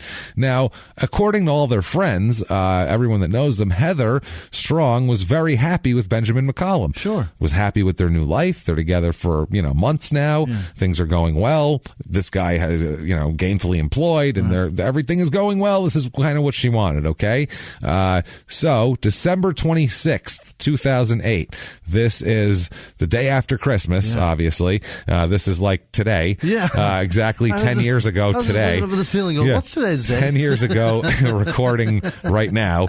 Out of nowhere, Josh, who is now engaged to Meth Falcon, right? Out of nowhere, marries Heather Strong. No. Marries Heather Strong. How did he even pull that off? His ex-girlfriend with the 2 kids that was living with Benjamin McCollum. Marries her. Wow. So, what the fuck, right? This is insane. Just out of nowhere, marries her, went to Amelia one day and said, I need that ring back. Yeah. Literally, I need the ring back, and then went and married Heather with the fucking same ring. With the same ring. What an asshole. This is fucking bonkers. All of their friends were like, huh? What? What the fuck? They're like us. What? Huh? Pardon? Everyone in their car just went, wait, no, I got to rewind that. They didn't get married. No. Certainly. The ones you're saying they didn't get married, they're broken up. No, they got married. Yeah, He stopped stalking her for a month, and then I don't know if Christmas. You missed him? Christmas? Yeah. I mean, is that what it is? Is it Christmas? Do you get together to exchange the kids' shit and then? No, that's never made me. In my experience, that makes you happier. Nope. That makes you more. Glad I got out of this. Yeah. So this is fucking so weird. At this point, Heather tells friends that she loved Josh the whole time and she didn't know what she'd do without him and all that sort of shit. So she married him, and then Amelia is beside herself. Meth Falcon is beside herself because now she's pregnant with this guy's child who she thought she was engaged to, and now he went and married his ex-girlfriend. Jesus. What the fuck? So this is absolutely bonkers. Mm-hmm. So you expect now the ceremony should put all the bad feelings to rest. Beautiful. Right? They had 7 or 8 months apart. Yeah. You know what I mean? Now everything's going to be nice, like it was in the beginning. Everything's going to be. All they did was fuck on the beach, James. It's all it's going to be, man. It's just going to be fucking all over Tampa. Yeah, pushing old people off of benches to fuck on them. They're still the same people. God damn it, this is going to be terrible, isn't it? Well, let's find out. 6 days into their marriage, six fucking days into their marriage. 6 days from today. 6 days from now is 10-year anniversary of this. Exactly. Josh is arrested for threatening Heather with a shotgun during an argument. God. They're married for 6 days. Wow. They've been back together for 6 fucking days. I want to know. He's threatening her with a shotgun during an argument. A shotgun! Did he pull it out and aim it at her, or did he say, I'm going to go get my shotgun? No, he had a shotgun. He was waving a shotgun around, which he's known to wave guns around. He's done it before with her, but they didn't report it to the police at that point because they were just trying to get away from him. Yeah. And now this time, I guess he really, really fucking scared her, so she actually called the cops, and he's arrested because you can't threaten people with fucking shotguns, especially not your goddamn wife. Yeah. So, not cool at all. Florida. Florida. By the way, who is this Josh Fulgham? Who is this Casanova who can go Romeo from fucking woman to woman and get this one to move out of a relationship after he got this one to, who is this magnet, this fucking Lothario of a chick magnet? Who is he? Well, let's find out who Josh Fulgham is. He has an IQ of 81. Oh. 81, Jimmy. Touch of the Cardi B. Yeah. He's down in Cardi B level. Special. Yeah. He's very special. Yeah. And expert, this is amazing. People that he was examined by doctors, and they say he has brain damage. This is in addition to his 81 IQ. Yeah. This isn't causing the 81 IQ. Is cognitively impaired. Yeah. Also not good. What does that mean? He's not good at putting shit together. Yeah, he's not good at processing things and you got to give him specific A to B instructions. You can't say, do this and this, and if this happens, then do that. And maybe if that happens, work on it. You got to be like, go here and put this there, then call me, and I'll tell you what to do from there. You can't tell him, go take a shower and put your pajamas on, because he'll come down soaking wet. He'll come down like in the old Bill Cosby joke. I hate to quote a Bill Cosby joke, but it's a good joke. He'll come down with his pajamas stuck to him, soaking wet with suds in his hair. You'd have to say, then dry off. Rinse off and then dry off. But with this guy, you couldn't tell him that many steps. You'd have to go get in the shower, and I'll tell you to dry when you're done. And then once he's dry, you go, now put your pajamas on. Pants, then shirt. Yes, both. Underwear first. Underwear, not on the outside. And I say this not because to make fun of him, but because the expert who examined him said that, and this is a medical. Is that really a Bill Cosby joke? It is. It's about his son coming down, and you have to tell when he's alone with the kids, and you have to. They're fighting at bath time, and he's It's the reason I said it because I've seen a comic do that joke, and I thought it was a different comic. Wow, no, it's Bill Cosby. I don't want to say that. It's from himself, as a matter of fact. It's a very famous comic. 1983. I don't want to feel like an asshole. Well, guess what? That's fucking a dead Innes he's talking about, you dumb fuck. Take it easy, Jay Moore. That's oh no. Jay Moore, it's a rapist talking about fucking Innes, man. I'm sure he does it much differently. But still, it's the premise. Exact phrasing. I think we've all seen himself. Moving on. At least comedians. Anyway. A medical expert, said in a panel in a group of other people who are educated and went to different schools for things that 81 IQ, brain damage, cognitively impaired, and quote, barely knows what's going to happen next. No, barely knows what's going to happen next. That's a medical doctor. That is a medical professional told people. That is awesome. This is what's wrong with him. He's got this. He barely knows what's going to happen next, which is pretty fucking stupid. Yeah. And so, why are two women willing to let you impregnate them? Because it's a man's world. What the fuck? Apparently How so. is that? This is bad. Come on, these are two intelligent, like reasonably whatever women who are somehow smart drawn girls to this fucking guy. And he's not a real like a handsome. You would look at him and go, oh shit. Well, yeah, look at him. He looks like a fucking. He doesn't look like anybody that anybody would fuck unless they had game. I don't know how he's got game because he barely knows what's going to happen next. He can't say, I'm going to say this and get her to do that because he can't put those thoughts together. He lives in the moment, man. So if you are single, what the fuck is wrong with you? Yeah, because you should have women figuring it out. Move to Florida and you're going to have it made. It's all laid before you. So this fucking relationships, this is crazy. So he's actually arrested, Josh is, for the shotgun assault. Like we said, she actually calls the cops. And he's charged with assault with a deadly weapon. Yeah. So that's not, I have a shotgun and I'm thinking about using it. That's, I'm going to point a shotgun at you and say I'm going to kill you with it. Assault with a deadly weapon. And he remains in jail for several weeks because he can't afford to bail himself out. Right. And probably for the best that he cools off in jail. But during this time, so he goes to jail. And now let's recap quick. Yeah. Was engaged to Meth Falcon with 3 kids there, breaks up out of nowhere, takes the ring back, gives it to Heather. They get married. 6 days later, he pulls a shotgun on her, ends up in jail. While he's in jail, Amelia, Meth Falcon, continues to visit Josh, or starts visiting Josh in jail, and they rekindle their relationship. Wow. So, well, I know this one's shit over. What so. Hey, how are you? Hey, hey. That's you got. Oh, it's white around your ring finger still. I could get a ring for that to cover that. Hi. White around your finger still. I see you've been out in the sun. See a tan line. That is a healthy reminder of why I'm here. Whoops. Yeah.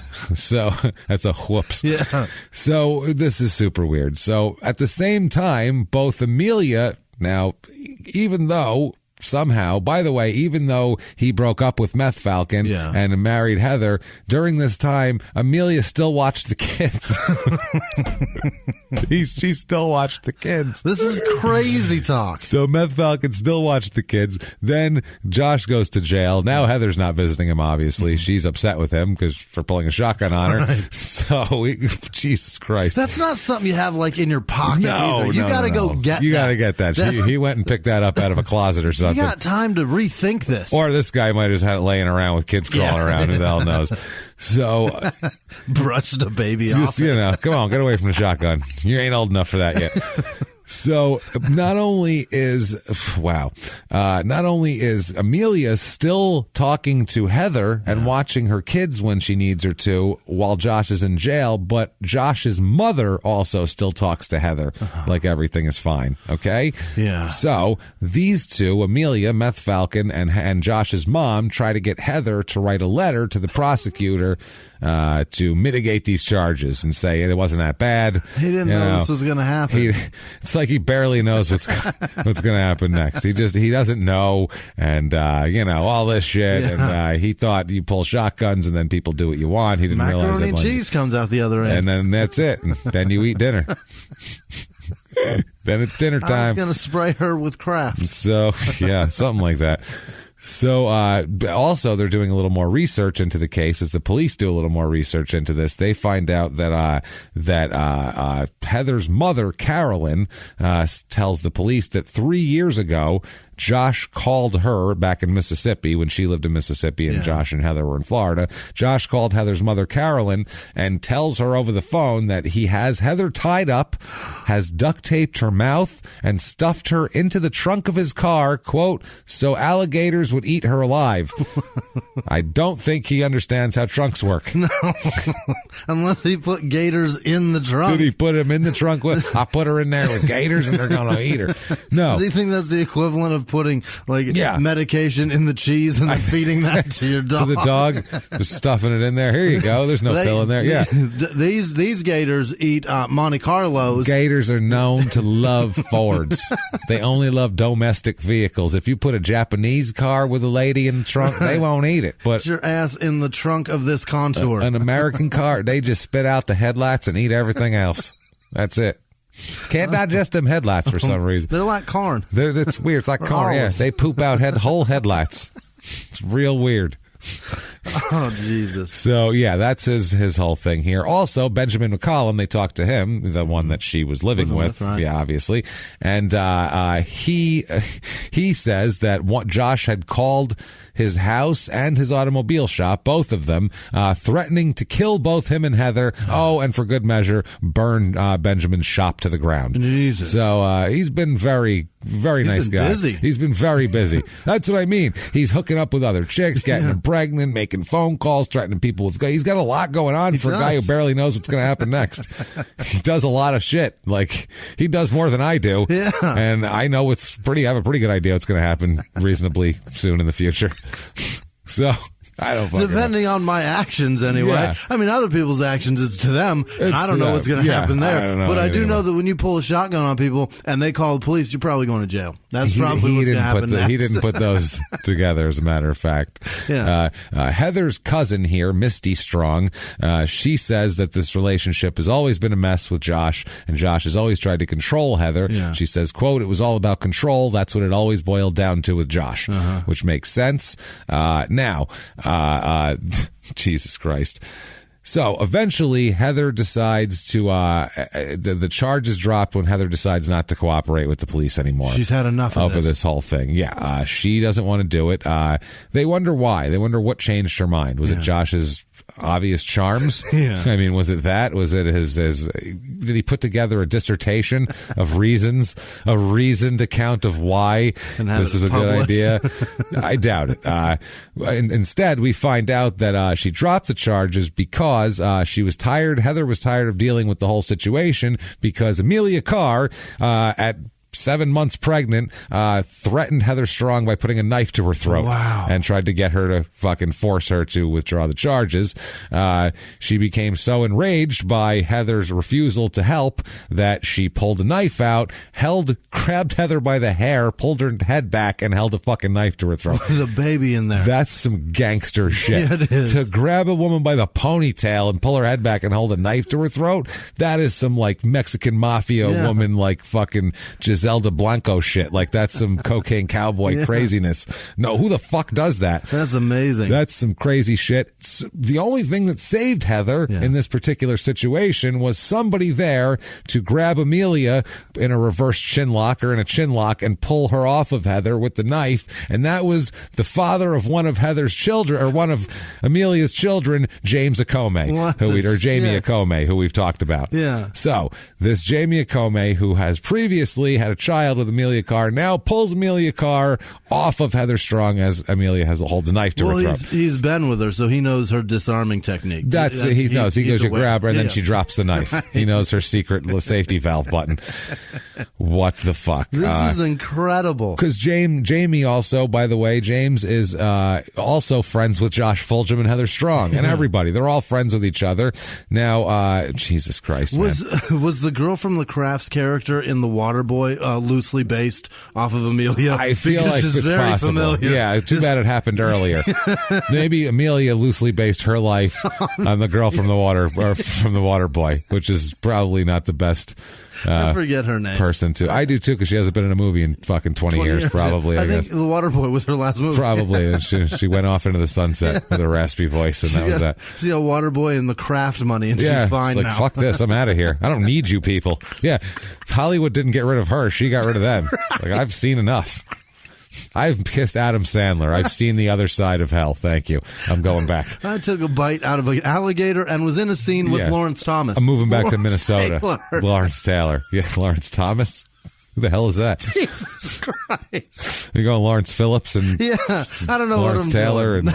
and Jonathan Taylor Thomas. Is that what you were going for? So I don't fucking know. Thomas. Who knows? I know exactly who else he is. I would hope so. So, Jesus Christ. Jesus Lord. It's at this point, Jesus Christ, this is insane. Okay. It's at this point that Amelia decides, well, I can't, do this myself, obviously. I got my ex-boyfriends pulling me off of her when I try to hold a knife to her throat, which is frustrating for anybody. So she gets, Jesus Christ, she gets Akome, the guy who pulled her off, her ex-boyfriend, father of one of her children. Amelia gets him in a room with one of his friends and has a proposal for them. Yeah. Okay. Now, I know you pulled me off, Heather, but what if you guys kill Heather and I'll pay you? Yeah. Is this hereditary or what? The fuck? She knows that the sentence is only 4 years. Yeah, so. she's like, fuck it. I mean, what's the worst that can happen? That's for trying to kill children. Right. Fuck this lady. This is an adult. What does she offer for this service? This is a pretty hefty service to kill a mother of two. Yeah. That's a lot. You're asking a young lady. I'll trade you a meth falcon. My prized meth falcon. You say the N-word and he'll get meth from anywhere in the state. Tell you what. She offers them the princely sum of $500. Not a piece, Jimmy, to split. $500 to split between them. That is amazing. $250 a piece to kill an adult human being, mother of two children. Wow, is that the going rate? I don't think so. I think it's more. I don't think she knew what the rate is on the street because they said, no, thank you. I will pay both of your NFL ticket this month. Yeah, what is that? Sunday ticket this year on me, fellas. For each of you, not just for one of you. I will pay half your car payment for 1 month. What do you say? To take the life of an innocent mother of two. If you both snuff her out in her have prime. your own place, I will pay upwards your utility bills. I'll do it. I'll do it. And you know what? In the summer when the AC's running. You go crazy on that AC. I don't give a shit. Month. That's all right. Turn that window unit and crank it. I'm good for it. Wow. They said no, shockingly. You'd imagine that's a very attractive proposal. They said no. So Amelia's determined, though. One thing about Amelia, when she gets something in her mind, is she does not let go. She is a dog with a bone. Yeah. She wants this shit. So she tells another friend of hers. Now, what you want to do, too, when you want somebody murdered, you want to tell as many people as possible, usually. You got to really carpet bomb that. You got to tell everyone, because no one will tell on you ever. That's the thing. No one will ever tell on you. It's just all confidential. When you're talking about murder, it's confidential. Everyone knows that. Some really trusting friends you got. Wow. She tells another friend of hers, so now this is 3 people she's told, and she tells this friend, not even offers the job to this friend, she tells this friend, do me a favor, put the word out on the street. Don't do that. Put the word out on the street that I'm looking for someone to kill Heather Strong. So put it out, tell a friend, ask a friend of a friend, whoever you know. Can you hit the dark web and then, send out a black market telegram? No dark web. Just go out to the bar and ask people if you know anyone that would kill Heather Strong. Just go down to Amelia's looking for and it. just open the door and shout it. Anybody want to make a couple bucks on a murder? And how much money is she offering? A couple bucks. $500. She didn't even up the offer. She just said, tell it $500 on her head. Anybody you want? People are like, I'm not killing a lady for $500. She also says, I'm good for it because no one here has any money. So they're like, how am I going to get my $500? I assume that's the other thing. She thought that people would not, wouldn't trust her to pay the $500. So she says, I am good for it. I'll pay the $500 out of my income tax return. So it's fine. Your payday is going to have Lady Liberty right there on the check. Whoa. What the fuck? So she's going to use her tax return. Well, at least she's putting it to use. She's not just going to piss it away. Yeah. She's going to kill a rival lover, a rival of her future ex-fiance's wife, I guess. I don't know. That is pretty good use. That's really stretching your dollar. It is. You're trying to get your money's worth. She's lowballing out there. She's looking for a deal. There she is. It's like, come on, guys. Isn't something for President's Day, maybe? You guys got a sale? I got anything? Martin Luther King Day sale around Can we get a Martin Luther King Day assassination mother of deal? 2 murder sale? Is that possible? Didn't he have 2 kids? I feel like he had 2 kids. And no, he'd be fine with this. Yeah, he was all about hiring hitmen to kill mothers of children. Yeah, no, it's good. I don't know. I spent $800 at a strip club with my tax return. So this is probably when was that? Not recent. No, well, I was going to say 2003. Oh, okay. I was going to say I couldn't probably see you around doing this that. time. Yeah, around this time. This is 2009. But you were even past spending $500 on something. It's probably better than whatever George Bush was going to do with my money. I'm sure at the time. Yeah, who the hell knows? So, oh my God. So at this point, while this is going on, word's out on the street and she's offered James Acome to kill Heather Strong and he rejected it. Heather Strong moves on. She breaks up with Benjamin McCollum. I guess too much pressure from, her breaking up with him to marry Josh. I guess he moved on from that. So she needs to find somebody. So Heather Strong begins a new relationship with who? James Acome. What the shit? Do these people know anybody else? They're the only people who aren't 90 in the whole fucking area, and they're all just going to fuck each other because we're not 90. Holy shit. You're not 92? Great. Impregnate me, please. How does James not go back to her and be like, yo, listen, we got to get the fuck out of this town. She just offered me $250. She ain't right in the head. She offered me half. 250 to clean, $500 to fucking kill you. To open you up. So be nice to me because there's always $250 on the table. Baby, never know. That was his pickup line. I said no. I said no. So she went, my hero, and hugged him. So he gets she drops the charges or has them dropped or whatever. So Josh Fulgham gets out of jail, moves in with his mother immediately, while Heather moves in with James Acome. Of course. So she moves in there, and at this point, Josh and Heather have a battle over custody of the kids. Now Josh wants slam dunk. I would figure after you pull a shotgun on the mother, it's probably you're not going to get custody. I would hope so anyway. So on February 15th, Josh, as a plan to talk to Heather, he tells his mother to get custody of the kids. This is fucking wonderful. On February 15th, 2009, he asked his mother to, quote, help him compose a letter. He was just writing the same one over. It keeps coming out fucked up. I can't write B's. Please, I'm just not it's the turny part Right. really hurts me. I can't get the straight. I'm good with the straight line. Yeah. The other two parts.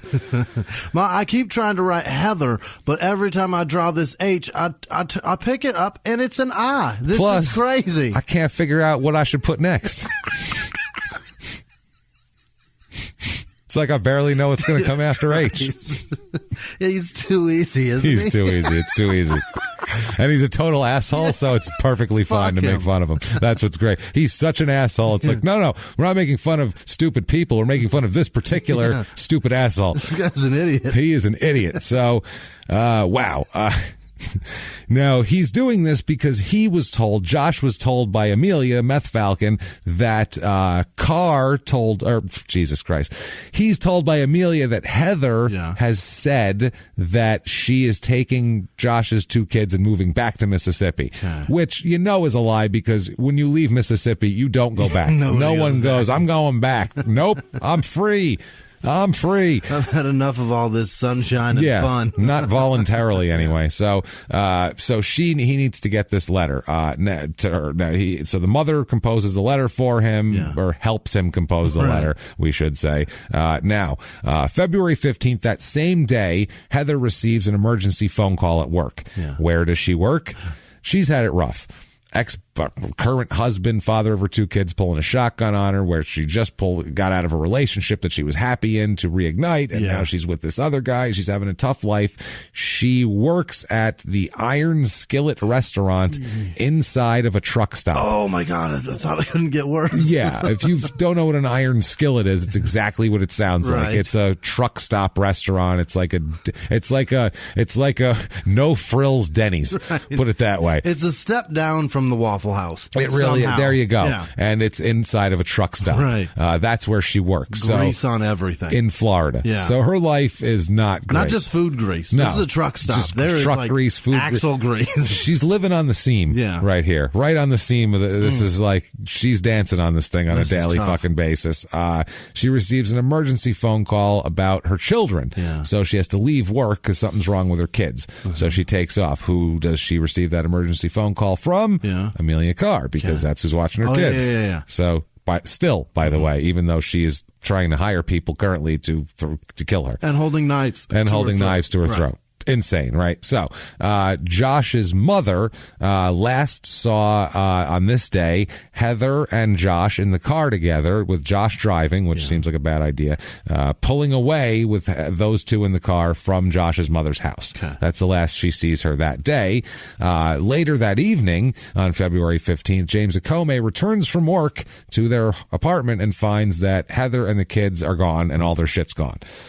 She's moved out, apparently, and he's like, what the hell happened? And then he finds out what happens when Josh Fulgham calls him on the telephone and says, hi, you notice all their shit's gone. That's because me and Heather are back together. So fuck off. Don't bother calling her. She doesn't want to talk to you. We're back together. We're a family again now, so eat dicks, dude. Go away. But before he hung up, he said, me and Heather are back together. Hey, that shit rhymes. Oh, yeah. By the way, she's moving. Did I mean to? Why'd I call you? Who's this? What number did I dial? You called me, asshole. Problem is... Oh, yeah, Heather and together rhyme. That's right, together. Whole problem is Heather doesn't show up for work at the Iron Skillet the next day. Heather doesn't show up to pick up kids. Heather doesn't show up to do shit. For how long? Heather is gone for 9 days. For 9 days. And she's not... Pop doesn't come back in 9 days and be like, oh, that was a tough 9 days I just had. She's just missing for 9 days. It is 9 days before anybody calls the police to report her missing, which seems like an excessive amount of time to wait for a normally responsible mother of two that's gone missing. It's because Josh tells everybody that they got back together and she just doesn't want to talk to anybody. And so they just act like, oh, I guess that she's with Josh again. And then after 9 days, finally, her cousin Misty says, fuck this shit on February 24th. Name. Misty, that's a Florida name. She has blue eyeshadow. I guarantee it. It's blue. They all have blonde hair. Blonde hair, blue eyeshadow, and bangs that stick up in the front. They dye it blonde. The down and then the up. That if it was brown at one point, it ain't today. Well, part of it is. The underside of it is. The roots. The roots, about 3 inches from the scalp are, and then everything else is blonde. So she contacts the Marion County Sheriff's Department on February 24th and reports Heather Strong missing. So now there's an investigation. Clearly, there's a missing woman here. We're going to investigate. Obviously they want to talk to Josh and to Amelia because Josh and Amelia are in a relationship, and Josh, was the last to be seen with her. Right. So they want to have a chat with these two. Where are the kids? Yeah. Well, the kids, don't worry about the kids. The kids are fine. Okay. Kids are fine. Heather's missing on her own. No. Yeah. Heather's missing on her own. Okay. Kids are good. Okay. Kids are they're Amelia's around. Got them. Amelia's got them. The parents have them. Yeah. The kids are fine. Okay. Amelia or Josh doesn't have them now because the police are bringing them in for constant questioning because they're a little bit worried. First, they say, don't know what the fuck you're talking about. I talked to Heather.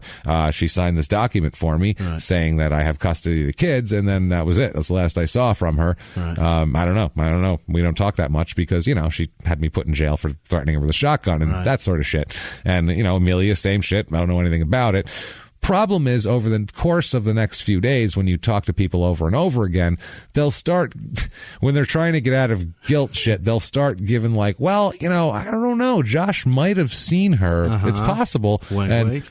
I think maybe Amelia might have talked to her this time, trying to sort of incriminate the other one as far as I think maybe you want to talk to him about that or you want to talk to her about that.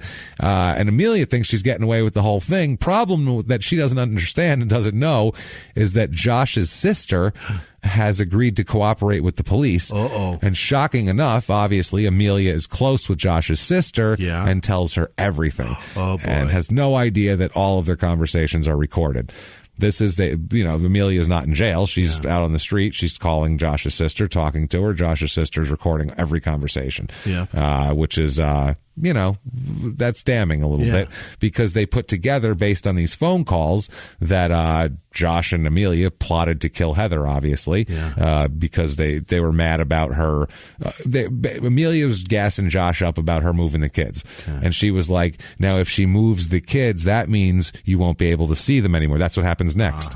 They're there, then you can't see them. She had to explain A to B, and then he was like, oh shit, really? That's true. Shit. All right, well, shit, let's get her. So that's the plan here. They say that what they think is that Josh lured her to a location and that they killed her there. That's what they're thinking. Now, they find out from these phone calls, and we'll talk about the exact details in a minute here, but they find out that from these phone calls that Heather Strong was lured to a mobile home on the property of Amelia Carr's family. There's a regular house which looks like it has fucking been abandoned for 80 years. It's a fucking alligator shack. And then there's a mobile home they use for storage in the back of the property. Oh my God, which must be way fucking worse. It's not even inhabited, this fucking thing. Apparently they lured her in there. Josh told Heather that he had some money in there and that he was going to give it to her. For some reason, he was going to give her this money, but he had it hidden in this trailer, and then Amelia had it in there, and he was going to steal it or whatever the fuck was. He was trying to act like he had her in on a plot or whatever. Problem is, once Josh and Heather walked into the trailer to find this money, when they walked in the door, Amelia was there. And so Heather was like, oh shit, last time I saw this chick, she held a knife to my throat. And also, this is weird because no one said she was going to be here, and now she's here in an isolated trailer.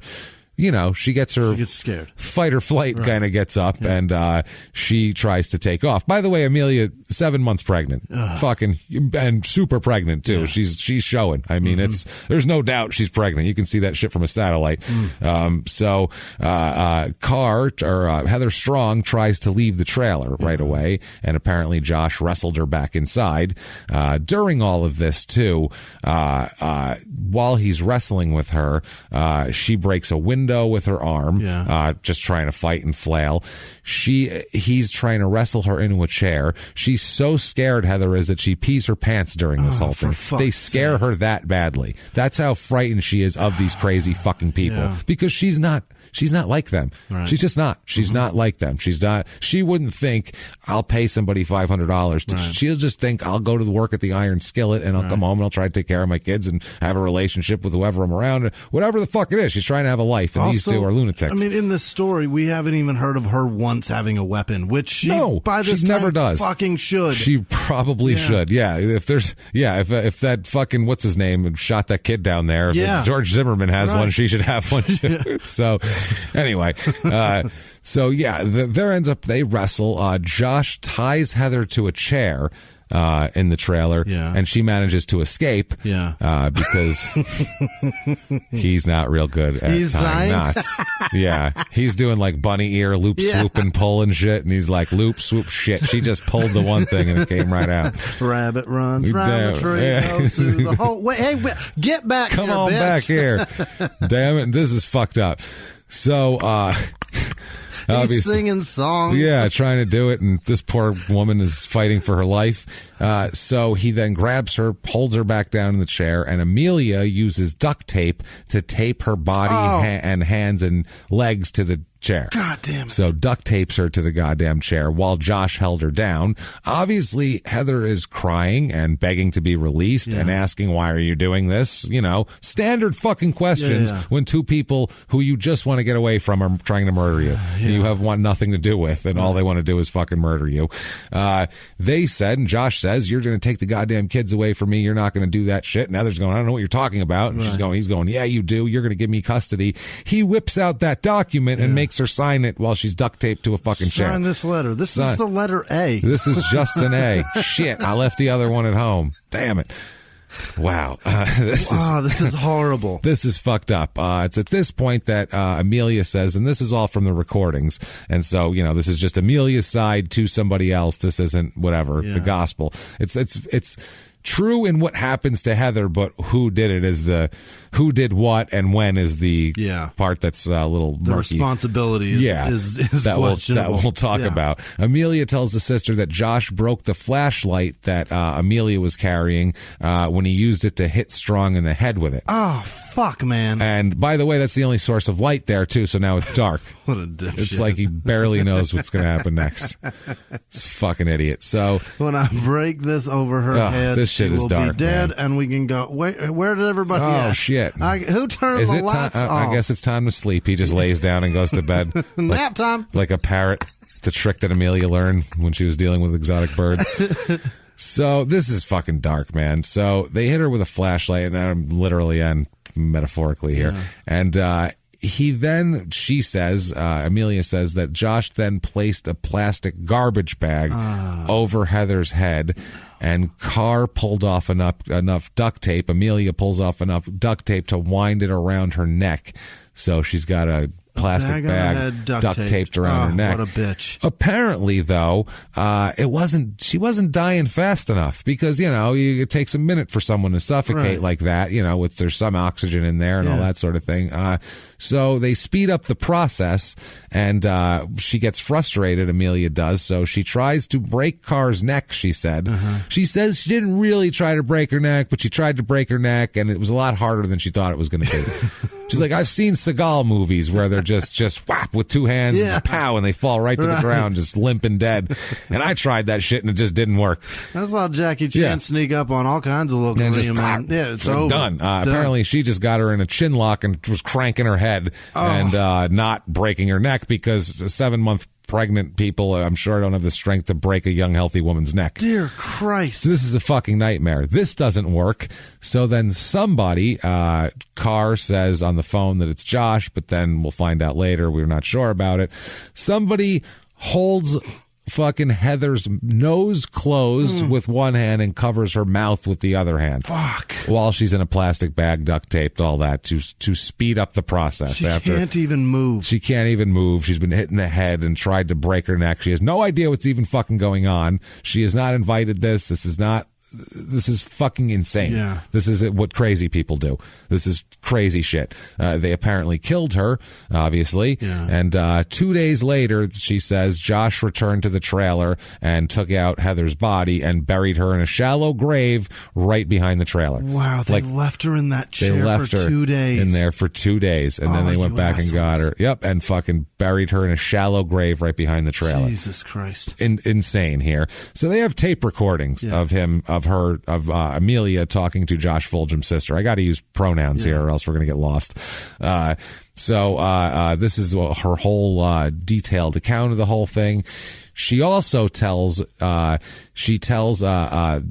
Josh's sister that she was going to tell the cops that Jamie Akome and his friend, who she offered $500 to, but they refused, that they were responsible for the murder. Yeah. That's what she was going to tell the cops, is what she said.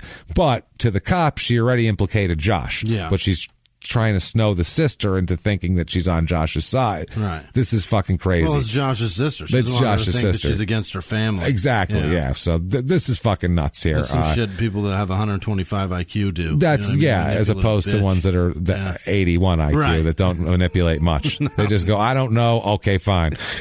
So she originally told the police, Amelia did, that she hadn't seen Heather since January, and then she said that she had information about Josh, and she said that she started out with, I haven't seen him, then she said, hey, Josh might have seen her, and then she said, okay, Josh told me that he killed her.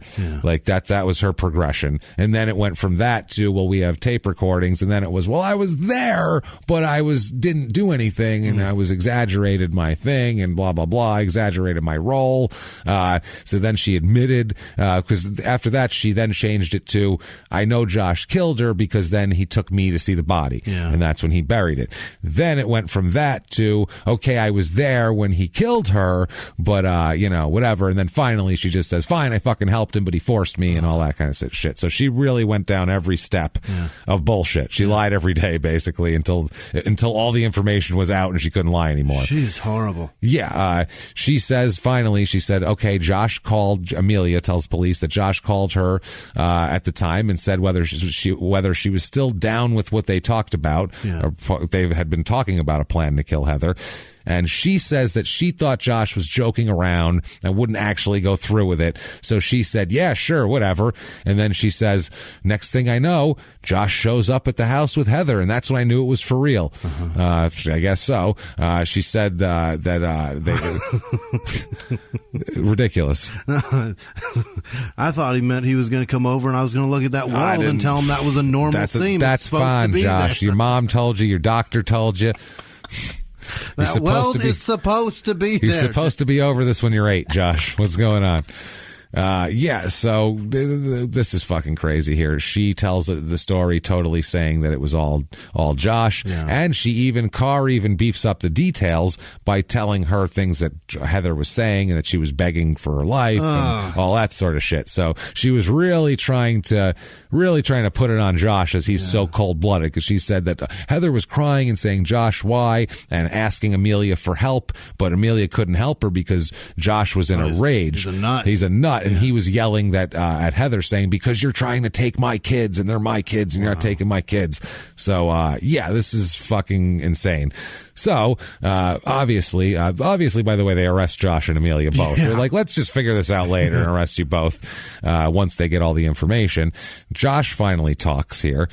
He finally says that for some reason, he's so stupid, I kind of believe him a little bit, unless it's like if it's anything within the first 6 hours of an interview. After that, they could get him to, he would admit he's a Care Bear by 6 hours in. Like, you could totally snow this guy. You could Brendan Dassey this guy into fucking anything you want. That's a verb. Yeah. So he said that Strong wanted to keep the kids based on what Amelia told him, and that they concocted this whole thing before their meeting. By the way, this is amazing. This is a new piece of information Josh gives that is fantastic and hilarious. Before the meeting, he said that Josh told his mother that he's going to go meet Heather and he's going to try to get her to give him custody of the kids. He's going to offer her money. You know how much money, Jimmy? No. $500. Oh. The $500 that was up to kill her, she can also take it for possession of her children. She can sell her kids for $250 a piece. $500 doesn't buy a murder, but does it buy children? Does it buy 2? We could try healthy children. Again, they're trying to get a deal. They're trying to get Walmart murders and Walmart fucking kids. Bargain murders and shit. You can't do that shit. Wow. He says, quote, I was taking Heather over to Amelia's to scare her into signing that paper. Yeah. He tells them that he took Strong back there under the premise that there was $1,700 in the trailer that they were going to collect. And he eventually says that, yes, I killed him, and I killed her, and I buried the bodies. And he said that Carr was also responsible and all that kind of shit. He said, Josh says that he asked Heather to sit down and talk to him, but she tried to get up and leave. And that's when Carr came in and hit Strong with the flashlight. He claims that she did that, and that's when he held her down and she tried to get up and all this type of shit here. Yeah, the whole thing. He says that Carr duct taped the plastic bag over her head while he sat on her lap. Asshole. He said that he sat on her lap, Heather's lap, to keep her in the chair while Amelia suffocated her with her hands, which sounds kind of plausible. Yeah. I'm not sure here, obviously, what it is, but yeah, he says the next morning he dragged her body into a suitcase and buried Heather in a shallow grave just feet away from the abandoned mobile home. He said, quote, I thought that it was wrong. I thought Heather didn't deserve that. Yeah. No shit, dummy. Wow. He also admitted now, he says that since then he's tried to commit suicide, was what he said. That's the suicide attempt is what caused him to do this, because he heard that his kids were going to get taken to Mississippi, so he tried to kill himself. Wow. I understand. So you take my kids to Mississippi, I'll shoot myself Jesus, right in the face. It's not going to work out well for him. At one point during this interview that's recorded, obviously, a police interview that's videotaped, Josh calls his mother from the holding cells and tells her that he just admitted to his role in the murder.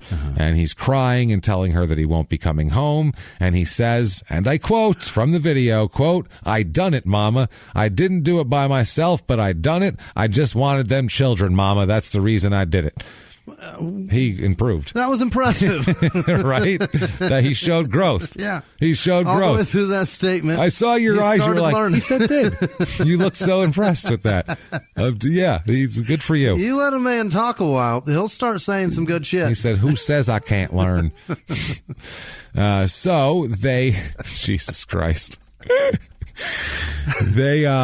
He ends up saying that he will show them the body if in exchange for something, though. Yeah. So I mean, and let's see here. You're gonna take them to a location of a body, so that's exchange for maybe take the death penalty off the table, or some sort of you're gonna house me close to my family, a prison thing, $500, or a charge, $500. Even $500 would be better than what he asked for. This is what this fucking dummy asked for in exchange for showing a body. Not a good bargainer here. No. He asked for a chance to see his mom and a pack of cigarettes. A pack. One pack of cigarettes. 20 Class A cigarettes. 20 Class A cigarettes. That's it. Not a carton of cigarettes. Not cigarettes for the next year I'm in jail. Right. Not a pack of cigarettes, and to see his mom for that. I see that's a big bargaining chip that he really should have held on to a little longer, I think, maybe. Could have got more out of that. It seems like James, Jesus Christ. He definitely doesn't know those are going to run out one day. It's like he barely knows what's going to happen next. It's fucking ridiculous. Oh my God! For the love of Christ, they get there, and this is a frightening scene. It's a woodsy, swampy Florida old abandoned trail. It's a horrible fucking place to die. It's so scary and shitty, and I feel so bad for Heather. They find her covered in a 3-foot deep hole, covered by 2 pieces of wood and some plastic bags so that they use to ward off the flies. That's disgusting. She's partially stuffed into a large zip-up suitcase that she didn't fit into, and it's fascinating that they gave a shit about flies. Yeah, well, because that draws attention. That's a big pile of flies by the ground. There you go. That's all it was. I was trying to figure out. No, it wasn't. Why do they care? It wasn't about to protect her. To protect her remains. Right. This was to keep off attention. Assholes. She's wearing a t-shirt and jeans and 1 shoe. Yeah. And we'll find out what happened to that shoe here. They said it was a very slipshod burial because Josh did it, so it's not going to be all that great. The autopsy concludes she did die from suffocation, so that part is right. The prosecutor at this point steps in to talk about this, and this prosecutor has the most amazing name in the history of law enforcement. Yeah. This is their county prosecutor. First of all, he doesn't even need to have a law degree. He's going to get elected with this name. Yeah. His name, Jimmy, Rock Hooker. You betcha. Rock Hooker, county prosecutor. That's a that's a television show. You come back every week to watch Rock Hooker put rapists in jail. How you doing? I'm Rock Hooker. Yeah, in the 80s, you'd have been home at 8 p.m. if Rock Hooker was on. You're watching Rock Hooker, man. Oh, Rock Hooker's got a bad one tonight. It's going to be great. He's going to put those punks away. Rock Hooker's the original Dick Wolf. Yeah. All the old people. Go, you get them, Rock Hooker, those damn kids. You put them in jail. That goes together like Perry Mason. It's a show. That is beautiful. It's a show about teenagers who kill old people, and Rock Hooker gives them the what for. It comes on right after Murder, She Wrote. And that's the marketing for it. Rock Hooker gives them the what for tonight after Murder, She Wrote.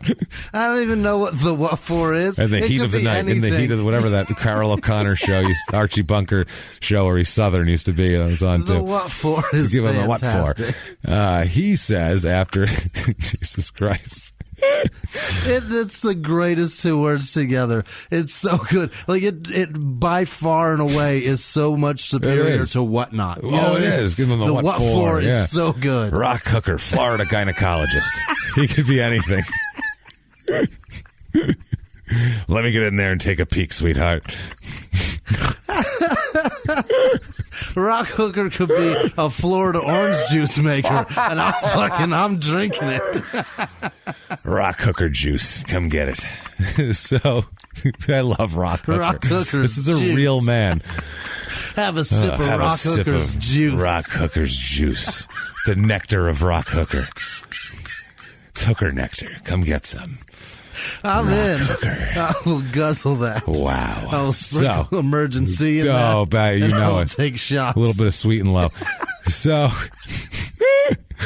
he says, Rock Hooker says, quote, that's one of the cruelest deaths you can experience. Oxygen deprivation is a horrible death, which, yes, it is, Rock Hooker. And I'll believe anything Rock Hooker says, but that's actually true. Now, it's her, like we said, her story. The stories are still going back and forth. Josh's stays pretty steady because he's not one to make shit up because he's really bad at it. But Amelia's shit changes like daily. He doesn't have the mental capacity. He just does, he won't remember what he said yesterday, and he doesn't have a plan for tomorrow, obviously, because Jimmy barely knows what's going to happen next. So he doesn't have a plan for that shit.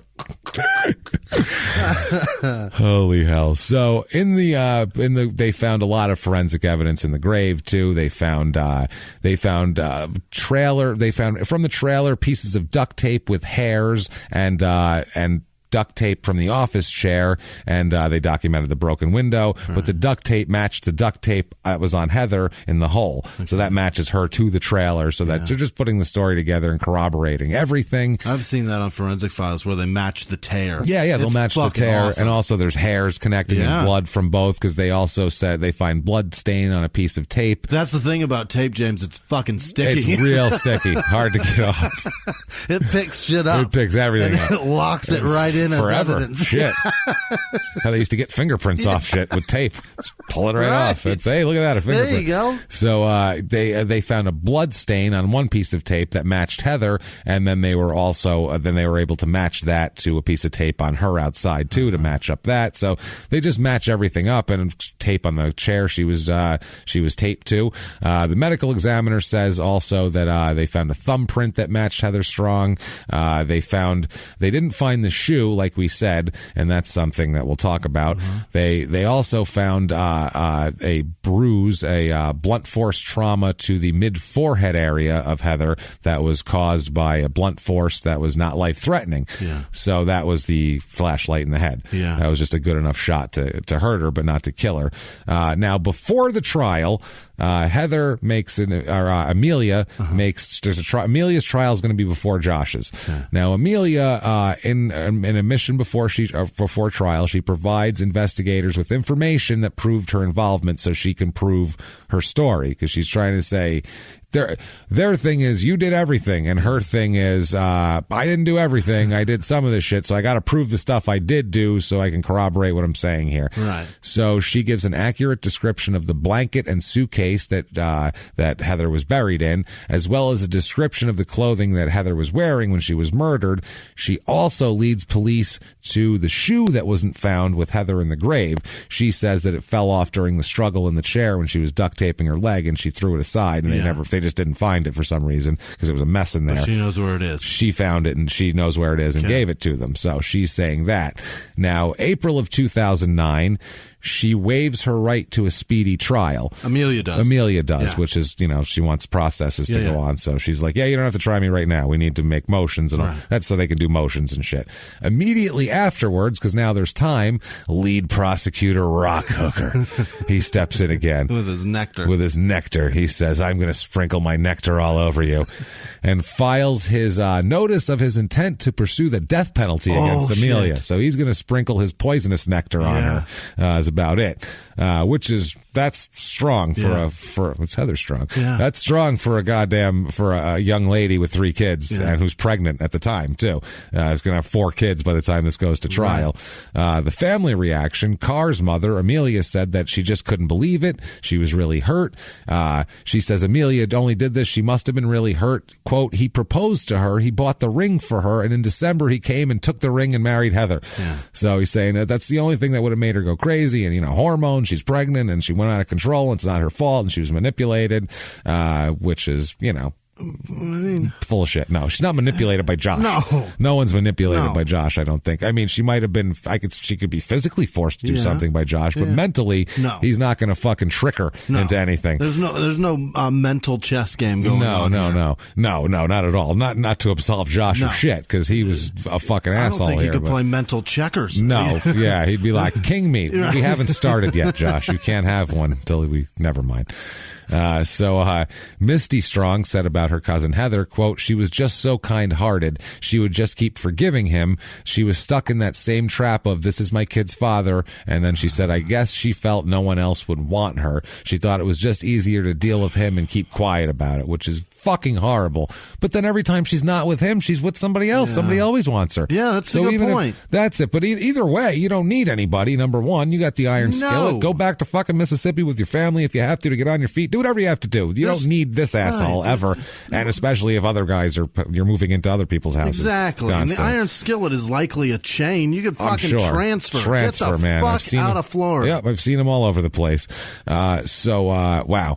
In June of 2009, Josh has the balls to write a letter to Heather Strong's mother, expressing his remorse over her death. And this is his letter, word for word. Oh boy. I'm not going to change his grammar or do anything. I'm just going to read it. Quote, I do want you to know that I didn't want nothing bad to happen to Heather. You know how much me and her has been through in 11 years. Nothing this bad never happened. Wow. Nothing never happened. Yeah. We has been through. I loved Heather and still do, and I have to live with this every day, which has got to be infuriating to get if you're the mother of a dead person who can't live with shit any day. That is crazy that a 20-something-year-old man's letter sounds like my 8-year-old's text messages.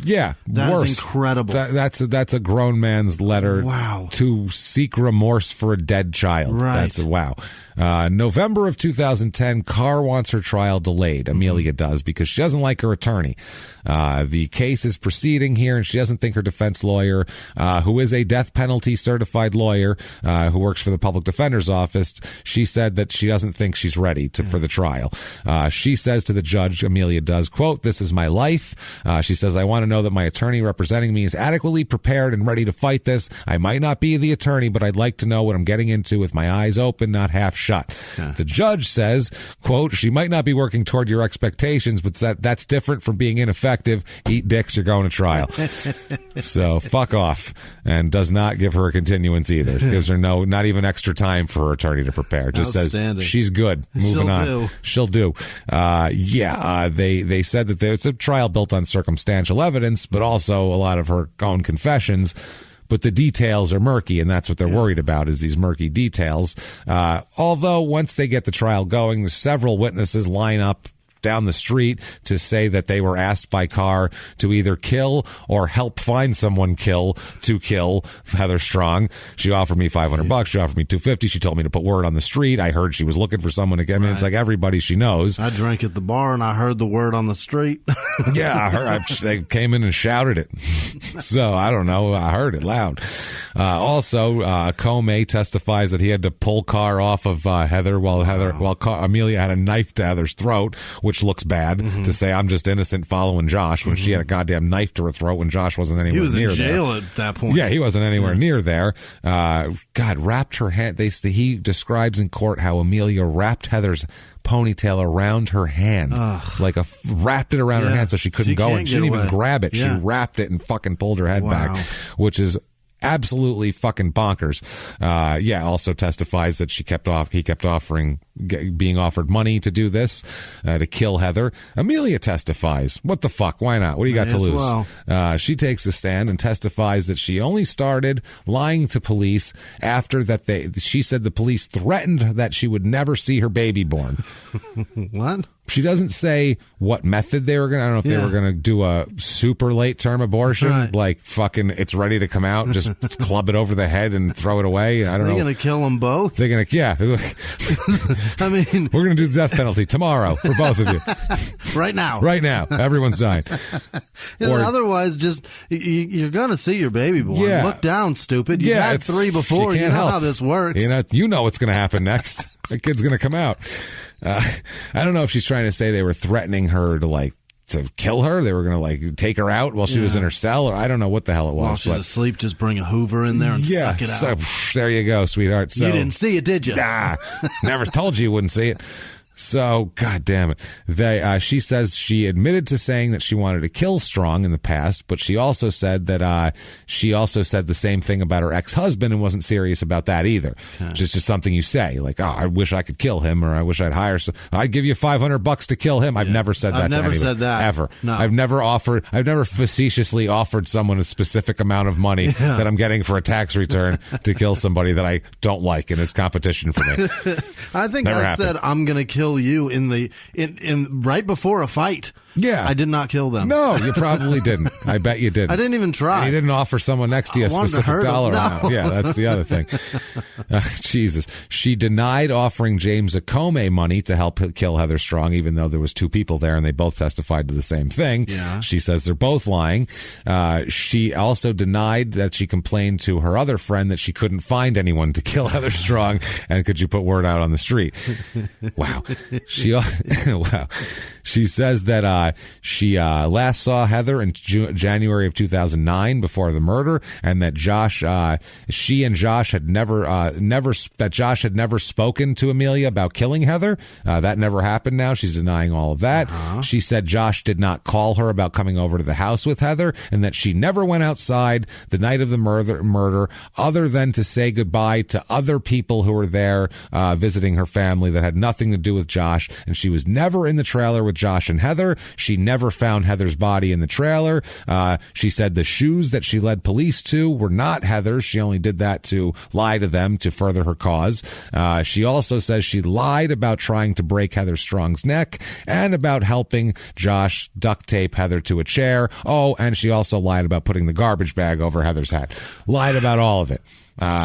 She said she only used the information she learned from police or from Josh's sister with inside knowledge of the case to make it look like she knew something, and that she tried to convince Josh's sister that she knew something about the murder so Josh's sister would provide information that Josh could use to get, police could use to get Josh and use to get Josh, and that would get Amelia her kids back, because they took her kids away because she's arrested. Yeah. So she says she told them all this as an elaborate ruse to get her kids back. That is a real deep story to get your kids. Whoa. And she went on trial and said, no, those other 45 times I lied to you, they were lies, and then this other time was a lie, and then my last story, also a lie. But this is the one time I'm telling the truth now. That's a tough thing to... Yeah. That's kind of rough. She says that she stated they were arguing because...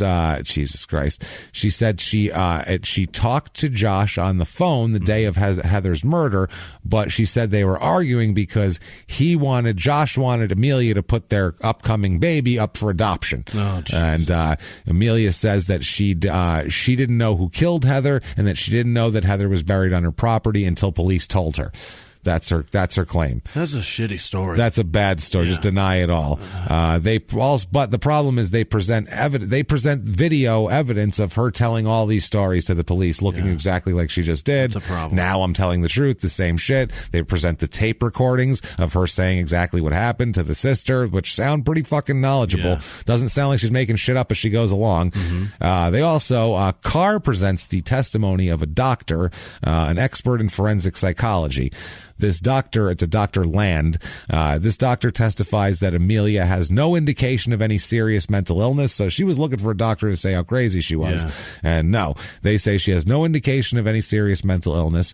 She has a bland demeanor in expressing affect, which makes her seem unemotional. And that's why she seemed like such a good liar, because she has a flat affect, and that's just not her fault. She's not a cold-blooded liar. Right. She just has a flat affect. Or maybe she has both. Or she has a flat affect because that's a good way to lie. Right. Either one. They said that it makes her seem unemotional. They said that she has some of the symptoms of post-traumatic stress disorder and anxiety also. Also testified that Amelia has an IQ of 125 and is more of a leader than a follower, which is not a good thing for her in this particular case. Also testified she has no psychosis, no antisocial personality disorder, schizophrenia, loss of reality, or delusions, and that she knows, quote, she knows what is going on around her and knows right from wrong. This woman knows what's going to happen next. She absolutely does. Oh, my God. Now, they talk about her relationships with men. This doctor testifies that Amelia engages in superficial sexual relationships and does not become emotionally attached, which makes sense from a girl whose father tried to kill her. And probably did horrible things to her before that. So that makes a lot of sense. They said that she engages in sexual relationships where she's in control and she's the one enticing and manipulating the relationship. She likes to manipulate men and is on guard against being manipulated because, like we talked about, she's manipulating. Right. So she's on guard for everyone to be everyone must think like me. Right. Everyone's got a plot and a thing like that. She also testified that the doctor testified that Carr is acting out her abuse through her relationships, but is not submissive, and that she could not account for Carr's sexual abuse causing her to murder Heather Strong. Yeah. So she said whether the sexual abuse happened to her as a child or not, it doesn't connect psychologically to what happened to Heather. So this is fucking crazy. At this point, too, the state kind of, as their hammer, they introduce numerous recorded conversations that happened between Carr and Josh while Josh was in jail the month before the murder. These tapes that they must have forgot about, Heather and Josh, included conversations regarding Heather, to which Amelia said to Josh on tape, quote, "Leave it to me from here on out. I'm an ass kicker. You're too much of a pussy to do shit." So, leader not in a tape recorded thing. Leader, not a follower. And people who are easily manipulated. That is a terrible thing to have come out of your mouth on tape. Is not good. No. Yeah. You're too much of a pussy. Why was there a relationship after that? That's what I mean. I'm an ass kicker. You're too much of a pussy to do shit. You jailed pussy, and hangs up on him. So the jury deliberates for 2.5 hours. Oh, boy. And they find Amelia guilty of kidnapping and the big one, first-degree murder. Oh, boy. Which is the big one here. When death is on the table. It's bad stuff. So during the penalty phase of the trial, the defense attorney obviously tries to find some mitigating circumstances for her, talks about abuse Amelia experienced as a child. Members of her family testified that she was traumatized as a young child after being abused by both her father and grandfather, which is horrific. The jury, though, they vote on their recommendation, because the jury votes and then the judge can go off of that. Right. The jury votes in a 7-5 vote, by the way. That's a slim margin. They vote for death. The jury votes 7-5 for death. So now the judge has a choice here, and we'll talk about that shit. Question. Aileen Wuornos, Florida, correct? Florida, yes. Well, she's going to come up in a second, too. Okay. She's going to come up in a second here. She Jesus Christ. So by the way, after she's found guilty, then she has other stories for the press. She says that she never went into the trailer now, and she's talking about all of this shit. Oh, God. We'll talk about right after sentencing, which another accusation she makes here. So sentencing, February 22nd, 2011, court finds aggravating circumstances in the in the commission of a kidnapping, which holds great weight statutorily, heinous, atrocious, or cruel crime, which holds a great weight statutorily, and 3, cold, calculated, and premeditated, which is another great weight factor. Absolutely. Those are heavyweight. They only find 1 statutory mitigating factor, because there's mitigating factors like, I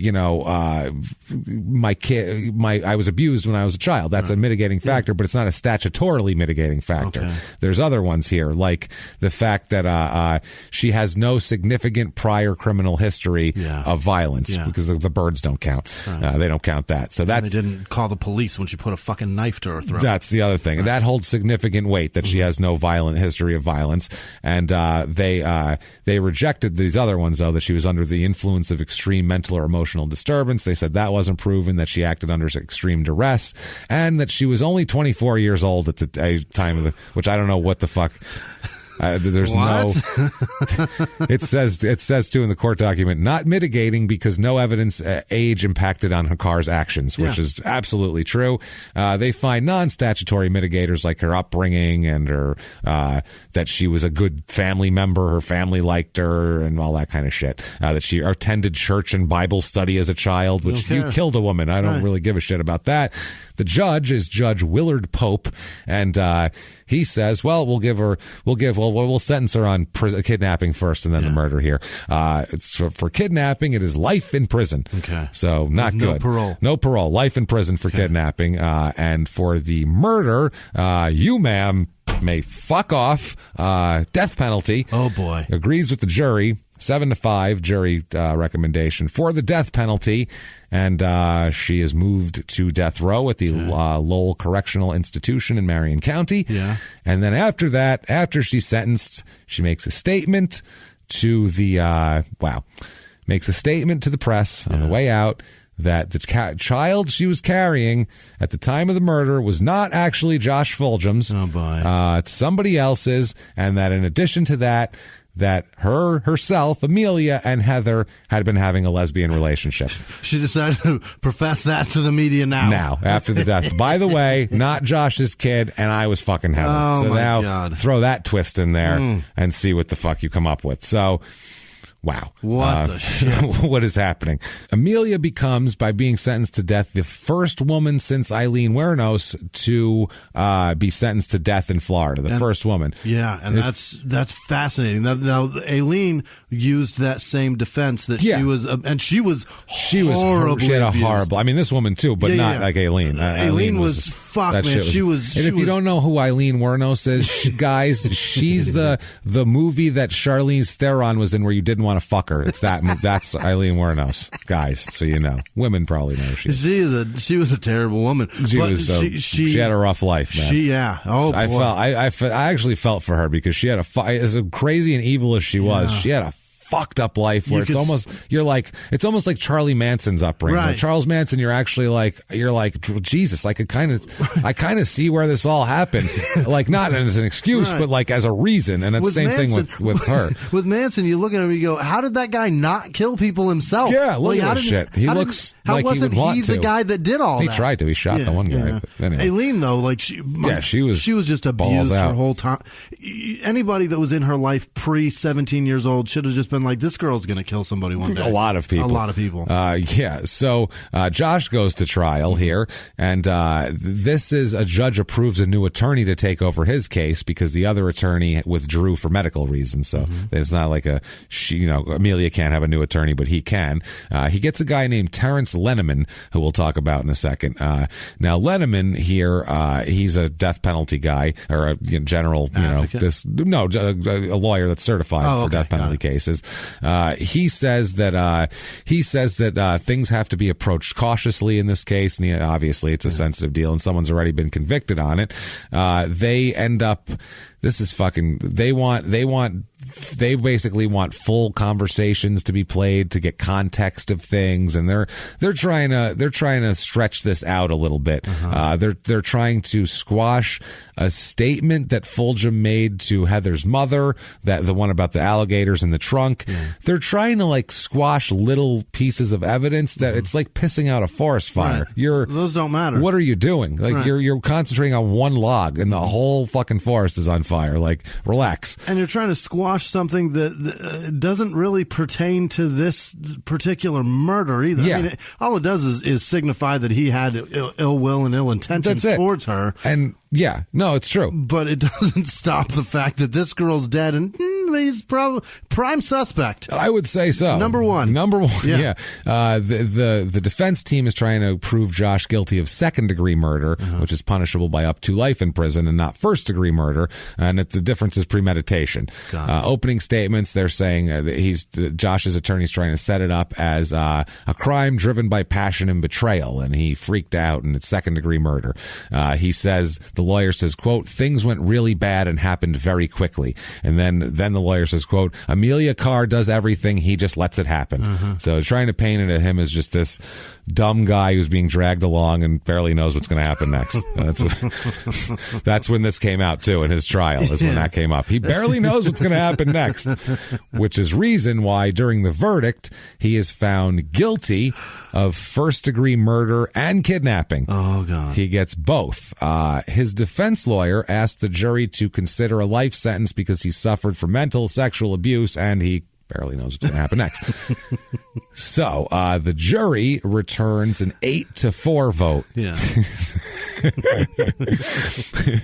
Cardi barely knows what's going to happen. Barely knows what's going to happen next. Cardi barely. That's what she called her from now. Cardi barely. Jesus Christ. The B stands for barely. Barely knows what's going to happen next. It's a long name. That's why they should shorten it to B. That's her real name. It's really long. So that's fucking awesome. I love it. It reminds me of the Norm Macdonald joke that ID is the worst abbreviation ever. I short for I, D short for dentification. Dentification, yeah. That is terrible. Cardi barely knows what's going to happen next. We'll shorten that up to B. That's not going to fit. It's not going to fit on the iTunes description.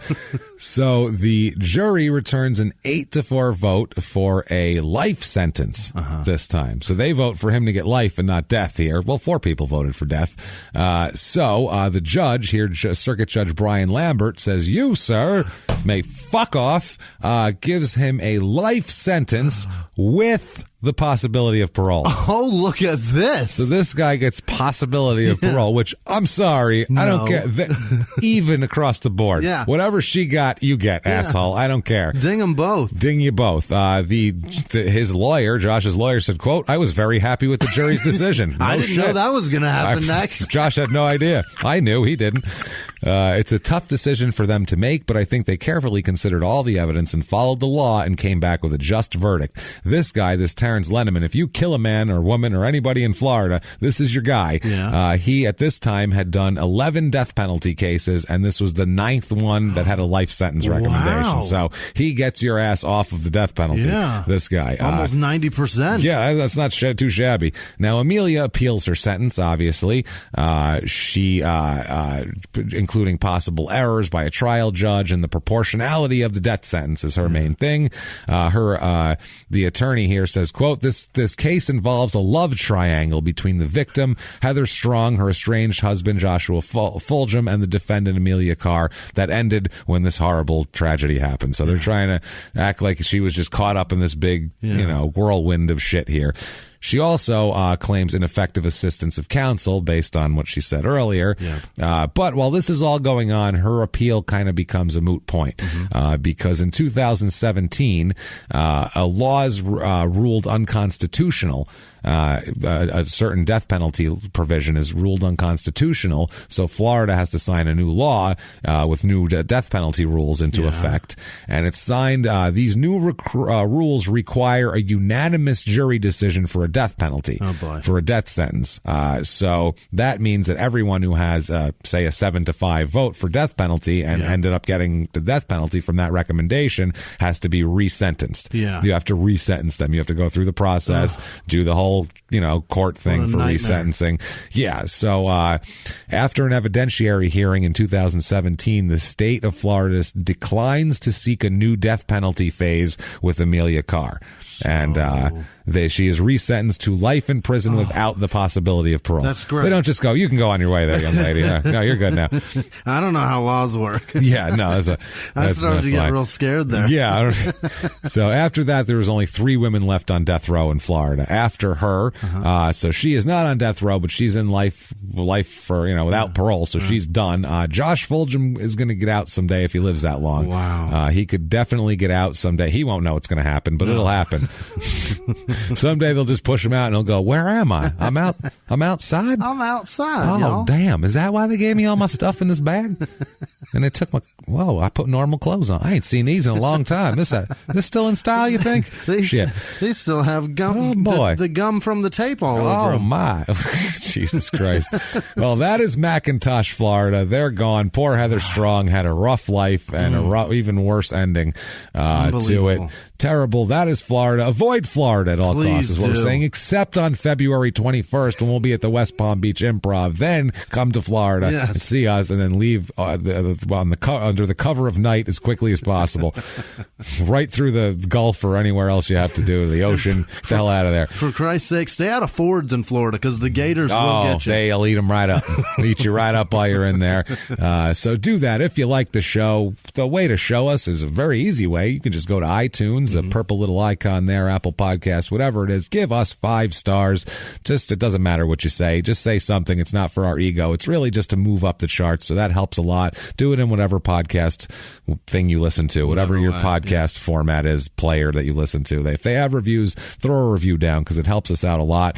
Head over to shutupandgivememurder.com where you can get all of your merchandise, everything like that, all your t-shirts, all your mugs. Leggings are coming out. Ringtones are coming out in the next few days. We're recording them actually tonight, and I'm going to be editing them and getting them out in the next few days. So you're going to get ringtones here for the new year. Like we said, show note, listen on a new player if you listen on the Podcast One app because we will be on a new network.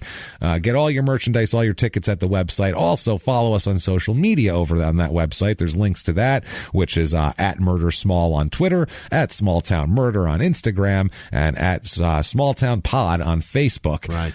Just Google search it. You'll find us there in those places, all the social media. Do that. And another thing you can do on our website is you can be one of our goddamn hero, best friend, fantastic producers who honestly we really love and we like exchange Christmas cards and shit. Yeah, that was fascinating. Thank you so much, guys. You can be one of these people by following the link on our website or going right to the site, to the address of patreon.com/crimeinsports, or you can go over to PayPal and use our email address, which is crimeinsports@gmail.com. Right. And you can make a one-time donation there or as many time donation as you feel like.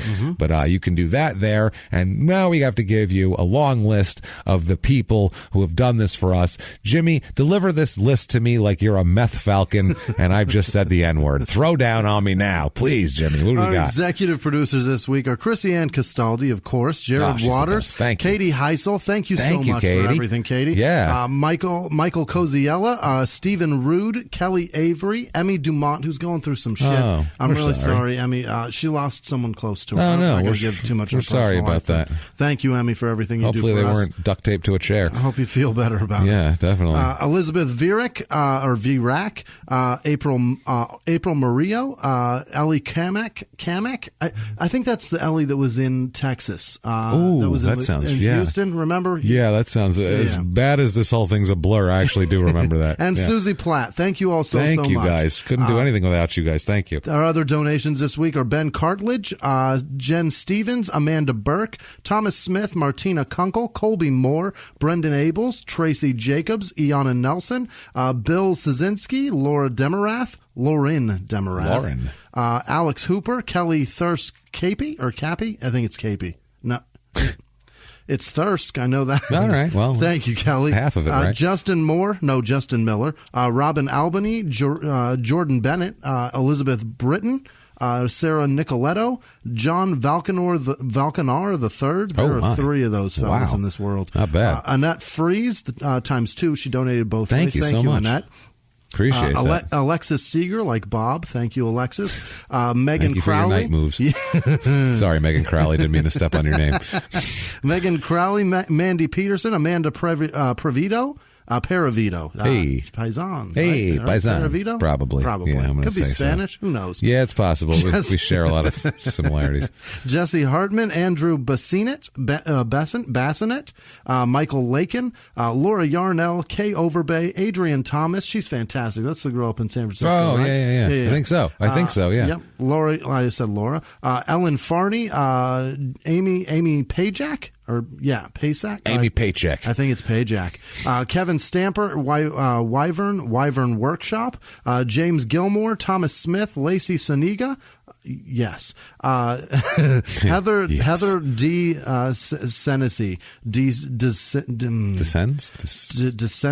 Senesi. Sorry, Okay. Heather. Sorry, Heather. We try. Alexis we really Seeger do. donated twice. Thank you, Alexis. Thank you. Norman Hydorn, Carrie Taylor, Heather April Rush, Heather and April Rush. Oh. They're 2 different people. Sorry. Well, thank you, Heather Heather had and no last April. name. Lindsay Carmoni times 2. Thank you so much, Thank Lindsay. you. Jen Rogers or John? I think it's John Rogers. I think that's right.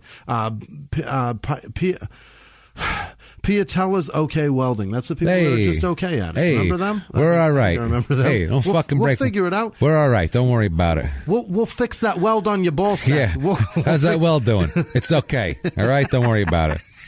Maybe that's who did this scene for me. Yeah, that's who did it. Taylor Jones, Sean Wickham, Gary Howard, Levi Whitmayer, Morgan Gravenmeyer, Christopher Connolly, Mike, Mike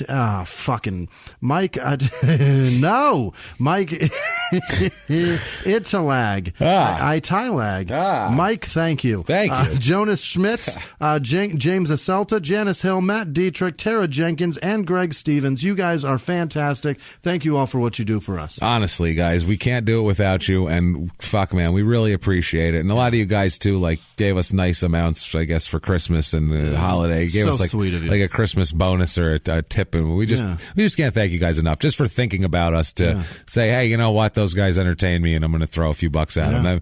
It's awesome. Thank you guys. It blows us the fuck away every week, and it's honestly, it's not phony when we're like, wow, we just can't believe you do it.